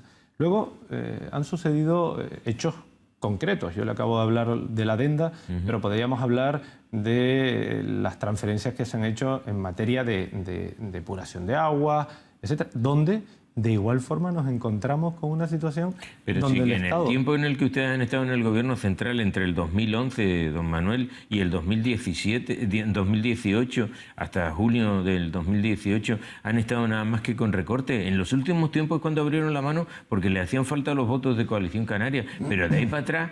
Cuando Soria habitaba entre nosotros, no había sino recortes, no había sino imposibilidades materiales para llevar a cabo. Hasta nos impuso un impuesto al sol. Fíjese, yo le voy a poner un ejemplo hoy del gobierno socialista. En estos últimos tiempos yo he dicho que no es momento de seguir transfiriendo economías al ayuntamiento de La Laguna para las chumberas. ¿Y por qué? Porque creo que ha sido mucho dinero el que se le ha transferido. Cuando gobernaba el Partido Popular, pero ahora no gobierna el Partido Popular, ha sido mucho dinero el que se le ha transferido y no han sido capaces de gestionarlo. El otro día en el Pleno, incluso con el apoyo de Coalición Canaria, hemos aprobado una moción en la que decíamos recriminar, reprochar, suspender la gestión del Ayuntamiento de La Laguna en materia de las chumberas. Sus propios compañeros han votado a favor de esta moción porque entienden lo mismo que estoy entendiendo yo. ¿Como sus compañeros de quién? ¿Los compañeros del Gobierno de La Laguna, de Coalición Canaria, en el Cabildo han votado esa reprobación, ese rechazo a la gestión en las chumberas, a lo que refiere a las chumberas en La Laguna. ¿Por qué? Porque esto no es un problema de dinero. Fíjese que el Gobierno de Coalición Canaria no tiene un problema de dinero, no lo ha tenido nunca, ni en épocas de crisis. Hoy en día nos encontramos con dos administraciones supramunicipales, que son el Gobierno de Canarias y el Cabildo de Tenerife. Sí. Voy a empezar por el Cabildo de Tenerife, quizás porque porcentualmente es mayor, con 1.000 millones de euros. Hay pocas administraciones locales en España que tengan un capital, un presupuesto como ese, y no son capaces de ejecutarlo. Entonces, ¿es un problema de dinero o es un problema de capacidad de gestión? Claro, pero el problema está en las transferencias y las competencias de cada uno. En carreteras, de las carreteras que usted me está hablando, don Manuel, son unas competencias del gobierno regional. Si eso se lo va a apuntar al Cabildo, es que no sabemos quién ejerce la competencia en cada una de las cosas. En la sanidad exactamente lo mismo. Es decir, yo creo que aquí es un problema de mezclar. Entonces, parece como si en estas elecciones nos fuéramos a encontrar con un toto revoluto. No, podemos deshojar la margarita. Bien, vale. Competencias en carreteras, Gobierno de Canarias. ¿Qué es lo que ha sucedido? Que el presidente del Cabildo ha dicho, en mi isla, porque ha sido así, esto no se hace.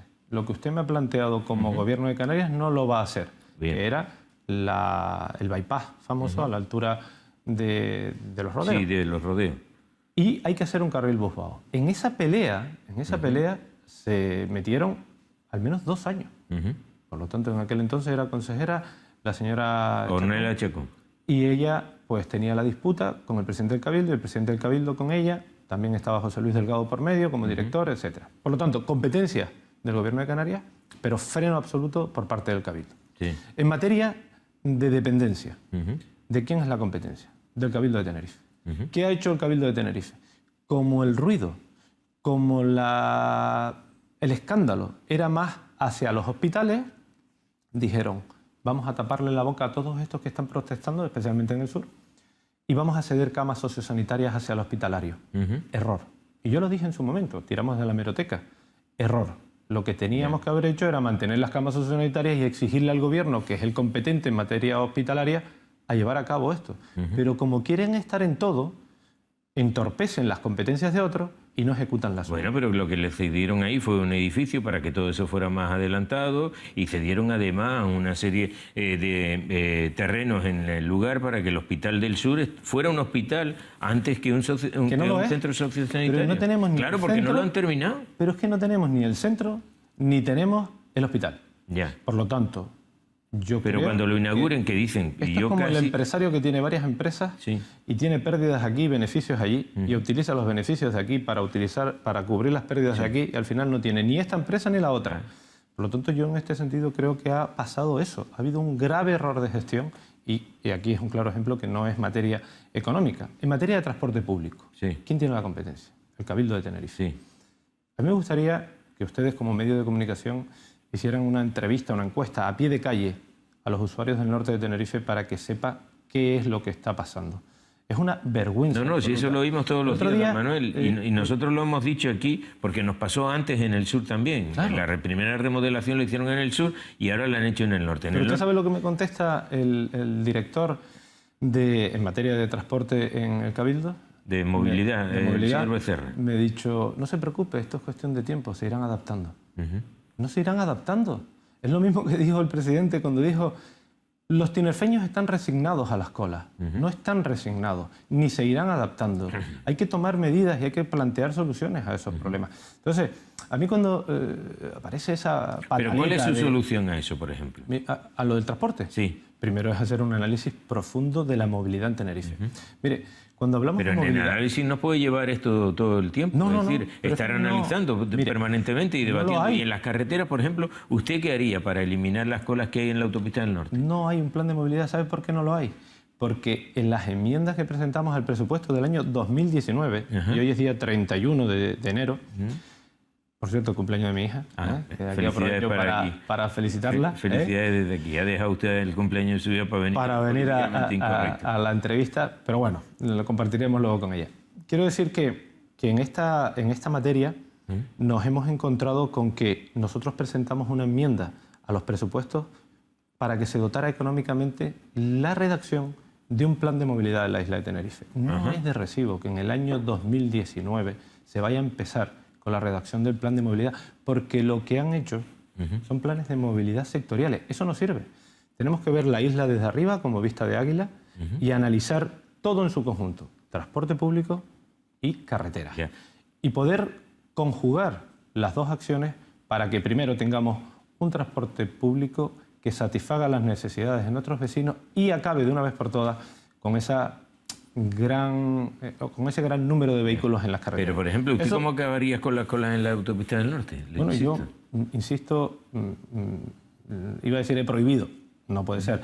Le he pedido a Ana Zurita, que es técnico en la materia, que ni se pronuncie al respecto, porque nosotros lo que debemos hacer es dejarnos orientar por quienes entienden en esta materia de movilidad, que son los técnicos. Pero aquí han enfrentado a los técnicos del Cabildo con los técnicos del Gobierno y por lo tanto no hay una visión clara. Yo creo, de verdad, y esto es una opinión muy personal, que no sé si es o no la solución, si yo estuviese en el Gobierno lo que haría es una mesa multifuncional presidida, lógicamente, por el presidente del Cabildo, pero en la que compongan miembros o estén miembros del Gobierno de Canarias, técnicos del Gobierno de Canarias y del Cabildo para definirlo. Pero lo que yo creo es que debería haber una conexión rápida entre el norte y la capital y de esta forma, si bien es en guagua, hacerlo como un tranvía o como un tren en el que vaya haciendo paradas. Pero usted sabe el follón que puede crear ese tren. Ya tuvimos en el pasado a la gente en contra del desarrollo de un tren por la zona norte.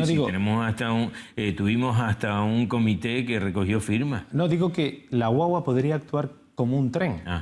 que hemos montado en metro, vemos cómo pues el metro tiene muchas paradas y te puedes recorrer, por ejemplo, Madrid con mucha facilidad.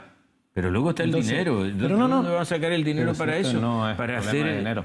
Y luego hay que hacer algo que, por ejemplo, Los Realejos tiene. ¿El qué? Y es una conexión de transporte público interna. Nosotros tenemos una guagua, que es la 330, que comunica el norte y el sur, San Vicente con Las Llanadas. Y dentro también hay un circuito de taxi compartido que coordina la llegada de la guagua con el taxi compartido. Las personas a las cuales la guagua no llega cerca de su domicilio se trasladan en ese taxi y con el mismo bono, con el mismo ticket, cancelan en la guagua o cancelan en el propio taxi. Por lo tanto, ¿qué estamos consiguiendo? Primero, que las personas, indistintamente del lugar que vivan dentro del municipio, lleguen al punto de partida de la guagua, que actuará como tren entre la autopista. Y en segundo lugar, provocar que internamente no haya tanta movilidad de vehículos en el propio municipio. Pero eso solo lo tiene un municipio. Lo tenía Candelaria también y hoy en día no lo tiene. Y después hay que hacer una concienciación de la utilización del transporte público. Porque lógicamente en esta isla, yo el primero, no tenemos conciencia de la utilización del transporte público. Tenemos, con lo cual, entre otras cosas porque el transporte público es malo, claro. No llega a horas, uno se desespera, claro. Tiene que llegar y utilizamos habitualmente la guagua o el tranvía solamente cuando no tenemos el coche a disposición, porque lo tenemos en una revisión o porque lo tenemos averiado. Y entonces nos montamos unos líos porque no nos sabemos la frecuencia, hoy ha cambiado todo, antes solo teníamos una guagua, la 14 era la directa y la 15 era la indirecta. Para usted de contar, ahora hay cantidad de combinaciones y eso ya no lo tiene uno. Pero fíjese, es que discutimos siempre sobre los mismos temas, don Manuel. Sí. Es que esto es como, yo no diría ya como el Día de la Marmota, sino como una matraquilla que todos hemos cogido. Hablamos de los hospitales del norte y del sur, hablamos de las colas en la autopista. No nos sale nada, absolutamente nada. Y yo no veo que tampoco nadie tenga más allá de una ocurrencia para decir en torno a esto. Y de una discusión casi permanente y un debate abierto sobre cada uno de estos temas. Pero ¿esto avanza o no avanza? Los problemas se solucionan o no se solucionan en función de quien le toque solucionarlo. Y le toca a quien gobierna. ¿Y quién gobierna? Gobierna Coalición Canaria con el Partido Socialista. Nadie se puede olvidar de eso. Y si hoy en día estamos discutiendo de transporte, de carreteras, de dependencia, de sanidad, y lo discutíamos hace 4 años, es porque quienes están no han hecho absolutamente nada. Por eso le decía yo lo de la foto fija. De verdad, es que puede ser recurrente, pero es una realidad. Si nosotros tuviésemos esa foto del año 2015 y tuviésemos la foto del año 2019, Tenerife, Tenerife sigue siendo la isla con los mismos problemas de hace 4 años. ¿Alguien cree que a partir del 2019, si siguen gobernando los mismos, habrá algún cambio? Yo soy de los que cree que no. Lo digo muy sinceramente. Yo creo que es el momento. ¿Y qué garantías tenemos para confiar en los demás? Se lo digo porque, mire, a pesar de todo lo que me está diciendo, al final uno termina casi en el mismo beneplácito, ¿no? Que es aquel que decía... Pues, porque, mire, en el Puerto de la Cruz gobierna uno de los suyos, ¿no? Y en el Puerto de la Cruz nos prometieron que iban a hacer una playa nueva, que iban a remodelar todo aquello del muelle, que incluso llegué a oír a algunos decir, me voy a buscar una casa nueva porque vivir en el puerto con tanto trajín de camiones para arriba y para abajo va a ser imposible. Hemos terminado la legislatura exactamente igual, don Manuel. Mire, yo voy a darle 2 datos. El primero es el mío personal, sin ningún tipo de arrogancia, ni mucho menos, con toda la humildad del mundo. Ahí están los ciudadanos para valorar si cuando yo llegué a la gestión del Ayuntamiento de Los Realejos era el mismo pueblo que es hoy en día. Y ahí dejo la respuesta. Si consideran que no, hay garantía. Si consideran que sí, que sigue siendo el mismo, pues entonces no doy ninguna garantía de gestión. Claro.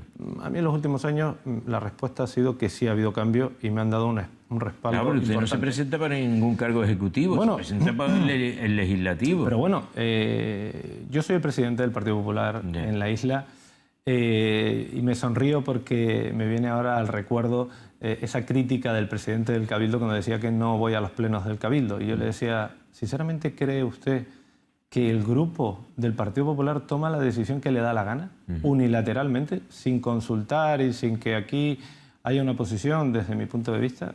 Y ahí le dejaba la pregunta, porque bueno, yo no sé cómo se gestiona internamente su partido, pero sí conozco el mío perfectamente. Por lo tanto, yo que he tenido que tomar alguna decisión en estos momentos en cuanto a candidatos se refiere, creo que tendré algo que decir de cara al futuro en lo que suceda en algunas administraciones de esta isla al menos. Y referente al Puerto de la Cruz. Mire, yo estoy enamorado de mi municipio, lo he dicho en muchas ocasiones, pero tengo parte del corazoncito robado por el Puerto de la Cruz y no creo que haya un solo portuense que no lo conozca y no lo sepa. Allí se ha producido un maltrato absoluto. Lo que se ha hecho con la playa de Martianes o lo que se ha hecho con el puerto deportivo y ayer o antes de ayer, bueno, esta semana, no sé qué día, leía en la prensa un nuevo obstáculo para el desarrollo del puerto deportivo, comercial, turístico y pesquero del Puerto de la Cruz. Es una vergüenza. Pero es una vergüenza porque yo creo que las administraciones supramunicipales, porque esto no depende del ayuntamiento, no creen en ese municipio. Yo creo que solo por nostalgia, por historia, porque fue el primer o la primera ciudad turística de España, el Puerto de la Cruz merece un trato distinto. En segundo lugar, porque no conozco ningún cuerpo humano que pueda funcionar sin que el corazón lata. Por lo tanto, el corazón del norte se llama Puerto de la Cruz. Maltratar al Puerto de la Cruz es maltratar al norte de Tenerife. No cuidar ese corazón significa que sus extremidades, los rolejos, mueran. Por lo tanto, yo hago un nuevo llamamiento. ¿Quién no lo está cuidando? Porque yo veo al presidente del Cabildo que, bueno, parece que López Afonso casi es de su partido. Los veo permanentemente allí. Han presentado juntos algunos de los proyectos, están de la mano. En el gobierno ¿es quizá el gobierno autónomo, el gobierno central? ¿Quién es el que le está fallando ese corazón? Mire, yo creo que el Cabildo tiene mucho que ver, tanto en la playa de Martianes, por ejemplo, en la estación de guaguas. Pero ¿y ahí no estaban trabajando juntos las dos administraciones? Mire, con la estación de guagua hemos tenido que trabajar duro y algún viaje hice con López Afonso a Madrid para intentar resolver este asunto y lo sacamos adelante. ¿Pero entonces quién lo trabajaba? ¿Madrid o el gobierno autónomo? Le voy a contar. No sabían de quién era propiedad esos terrenos. Yo le dije a López en un momento, mira, inicia un expediente de expropiación. Como no hay titular, como no hay propietario, lo publicamos en el boletín y veremos lo que hacemos. Pero no podemos continuar en esta situación. Pero el alcalde en ese momento creo que superó sus competencias. Y yo lo aplaudo, lo celebro, porque es lo que tiene que hacer un alcalde y López en ese momento lo consiguió. Con respecto al puerto deportivo, no nos compete a las administraciones locales poder llevar a cabo eso. Ya me gustaría. ¿Sigue sin saber quién es el propietario de la estación? Sí, ya estaba en una delegación del ministerio, una empresa pública, no sé el nombre, no la recuerdo, que dependía del Ministerio de Fomento y en ese entonces pues ni se sabía, porque creo que eso era de los años 60 o de los años 70. Entonces ya sabemos de quién es. Al final ahora ya ha habido una sesión de los terrenos y esos terrenos ya se está construyendo la estación de guagua y se está llevando a cabo la infraestructura. Entonces, ¿quién no se había movido en eso? ¿El propio ayuntamiento? ¿Quién no se había movido? Nadie. Se lo digo de verdad. Ni el ayuntamiento en su momento, hasta que no llegó López, ni antes. Y esa era una de mis peleas, que recuerdo, don Marcos Brito, en paz descanse, que creía que yo aspiraba a ser alcalde del Puerto de la Cruz y se cabreaba conmigo cuando defendía el Puerto de la Cruz. Le decía, pero si lo que estoy haciendo es ayudándote, no me estoy metiendo contigo. Y luego hablamos del puerto deportivo, comercial, turístico y pesquero. Ese proyecto yo creo que es la vida, el futuro y la esperanza del norte. Ese es un proyecto en el cual deberían de implicarse mucho más las administraciones. Me parecería una falta de respeto hablar de conversaciones privadas, por lo tanto no lo voy a hacer, pero yo conozco a muchas personas con responsabilidades en administraciones supramunicipales que no creen en ese proyecto. Y por lo tanto, cuando uno no cree en algo, no lo va a sacar adelante. Y aquí hemos visto cómo un día sí y otro también aparecen obstáculos para este. Sin embargo, si aparecen otros proyectos de esa envergadura, no pasa nada. Garachico, cosa que celebro. Hoy Fonsalía, aunque parece que hay algunos días. Ya ve usted que Costas dice que no tiene no reúne las condiciones para las condiciones, lo acabo de leer. Otra China más en el camino para el desarrollo de esta isla. Digo, ¿pero qué siempre pasa todo en esta isla? O nos miró alguien mal, o hay quien nos... pero mire, lo mismo que con lo de la Chafira Oroteanda, que han aparecido 156 escarabajos y que ha habido que modificar... Mire, ese es un caso que yo, que conozco la administración por dentro, que llevo algunos años, no entiendo. Pues yo me pongo en la situación de un ciudadano, de un vecino de a pie y dice, mire, me están tomando el pelo. ¿Por qué? Porque ha habido un estudio de impacto medioambiental Y en ese estudio de impacto medioambiental me imagino que se habrá recogido que estaba un escarabajo. No ha habido tiempo desde entonces para ver, trasladar, mimar, como escuchaba en una radio el otro día, al escarabajo y llevárselo al lugar que corresponde y poder desarrollar esa infraestructura tan necesaria. Claro, cuando uno ve este tipo de cosas, se hacen muchas preguntas. Claro, yo soy el primero. Yo soy el segundo, si usted quiere, que se hace las preguntas. Y las estoy haciendo aquí. Hace mucho tiempo que sabe usted que las hago. Y siempre terminamos hablando de los mismos asuntos, de aquellos que no progresan. Y de que esté quien esté en el gobierno. Porque mire, gobernar esta comunidad autónoma como hace Coalición Canaria desde hace 3 años con 18 diputados parecía imposible, pero ha sacado adelante todos los presupuestos, los 2 últimos con el apoyo de ustedes. ¿Cierto? Entonces... Porque, mire, yo soy el primero que ha defendido la postura del Partido Popular. Internamente ha habido mucha crítica, mucho debate, muchas posturas distintas. Sí. Yo soy de los que dije que había que aprobarlo. ¿Por qué? Porque entiendo que no aprobar unos presupuestos... Mire, voy a decir algo que no me gusta decirlo y perdónenme por la expresión. Yo conozco a mucha gente que dice, le voy a votar al otro por joder a este. Y perdón por la expresión, pero esa es la expresión que tú utilices. No apoyar unos presupuestos es ir en contra de una formación concreta. Pero al final, a quien perjudicamos es al ciudadano. Por lo tanto, nosotros, ¿qué le hemos dicho a Coalición? Mire, nosotros creemos que estos no son los presupuestos que merece la comunidad autónoma. Vamos a intentar mejorarlo con algunas enmiendas. Entendemos que estos presupuestos, si nosotros los apoyamos, no vamos a obstaculizar la posibilidad de gestión. Por lo tanto, mire, va a tener usted nuestro respaldo porque los canarios no pueden permitirse el lujo de seguir siendo obstaculizados. Pero no es un espaldarazo a Coalición Canaria, es un apoyo a la ciudadanía. Pero aún así no han sido capaces de gestionarlo. No han sido capaces de llevar a cabo... Yo recuerdo en el año 2000... Estamos en el año 2019, pues en el año 2016, por ahí, María José Tacoronte, que es nuestra compañera en San Miguel. En San Miguel. En una reunión que teníamos interna para ver cuáles eran las enmiendas que planteábamos desde Tenerife a la comunidad autónoma, presentó lo de Oroteanda. Y sin embargo, y en aquel entonces decían que no, que ya iban a iniciar las obras. Ya se sabía lo del escarabajo. Y en el año 2019, ¿qué? Si no hubiésemos aprobado los presupuestos, el problema no eran los escarabajos. El problema es que no tendrían capítulo de inversión. Por lo tanto, le hemos dado oxígeno para que los canarios no se viesen perjudicados. Pero aún así, no son capaces de gestionar esta comunidad autónoma. Pero siempre seguimos exactamente lo mismo. Así seguiremos hablando. Gracias, don Manuel, por haber estado aquí esta noche en el Políticamente Incorrecto. Nada, un placer. Por cierto, no le he preguntado, ¿ya tiene todos los candidatos en los 31 municipios? No. Estamos todavía a la espera de algún municipio. ¿La Laguna? Por ejemplo. Es uno en el cual no hemos todavía cerrado, en el que espero que en estas próximas semanas pues, podamos dejar definida ya esa candidatura y algún otro municipio en el que tenemos alguna dificultad. Porque si bien tenemos bastante apoyo, voy a poner un ejemplo que es obvio, que es Vilaflor, por ejemplo, pues luego cuesta un poco llevar a cabo... ¿En la Orotava tienen ya candidatos? Sí, antes de ayer mantenía yo una reunión, estoy a la espera de ver cómo encauzamos esa situación, si va a ser esta persona la que salga adelante. Por respeto a él mismo, no voy a definir nada todavía. Bien. Muchas gracias por haber estado aquí. Dele la felicidad a su hija para cuando llegue. Gracias. Bueno, ha sido el Políticamente Incorrecto de esta semana. El segundo, el de con don Manuel Domínguez, el alcalde de Los Realejos y presidente del Partido Popular en Tenerife. Estamos en un día más.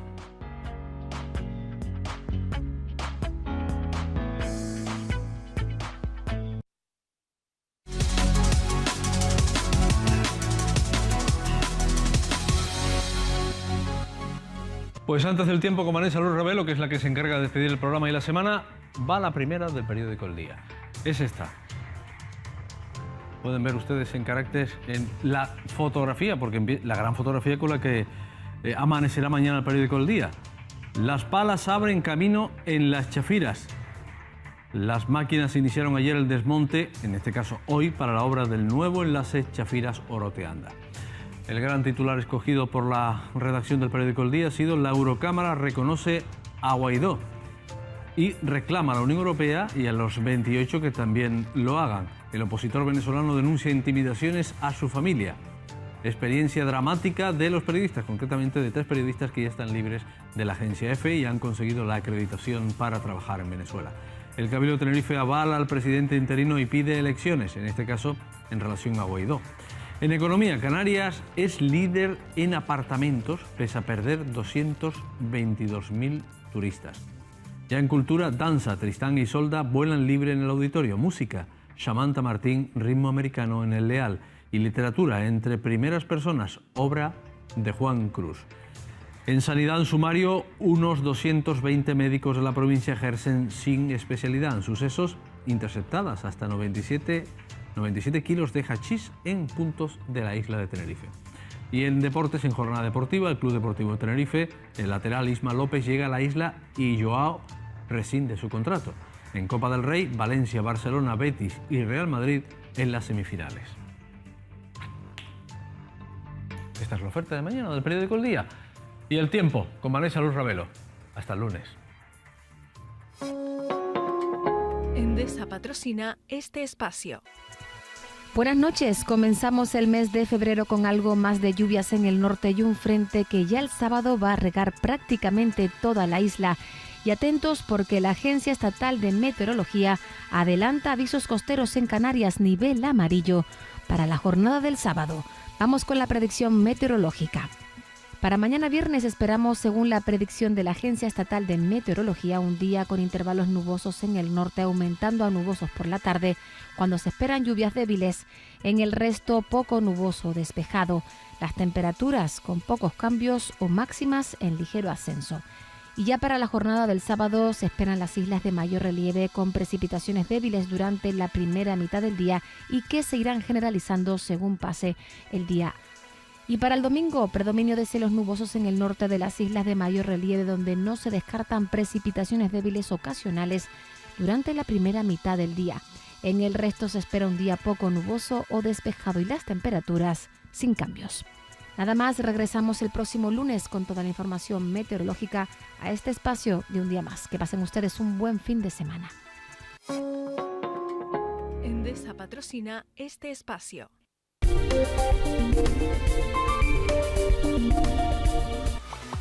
Grupo de Comunicación El Día. La dimensión de un líder.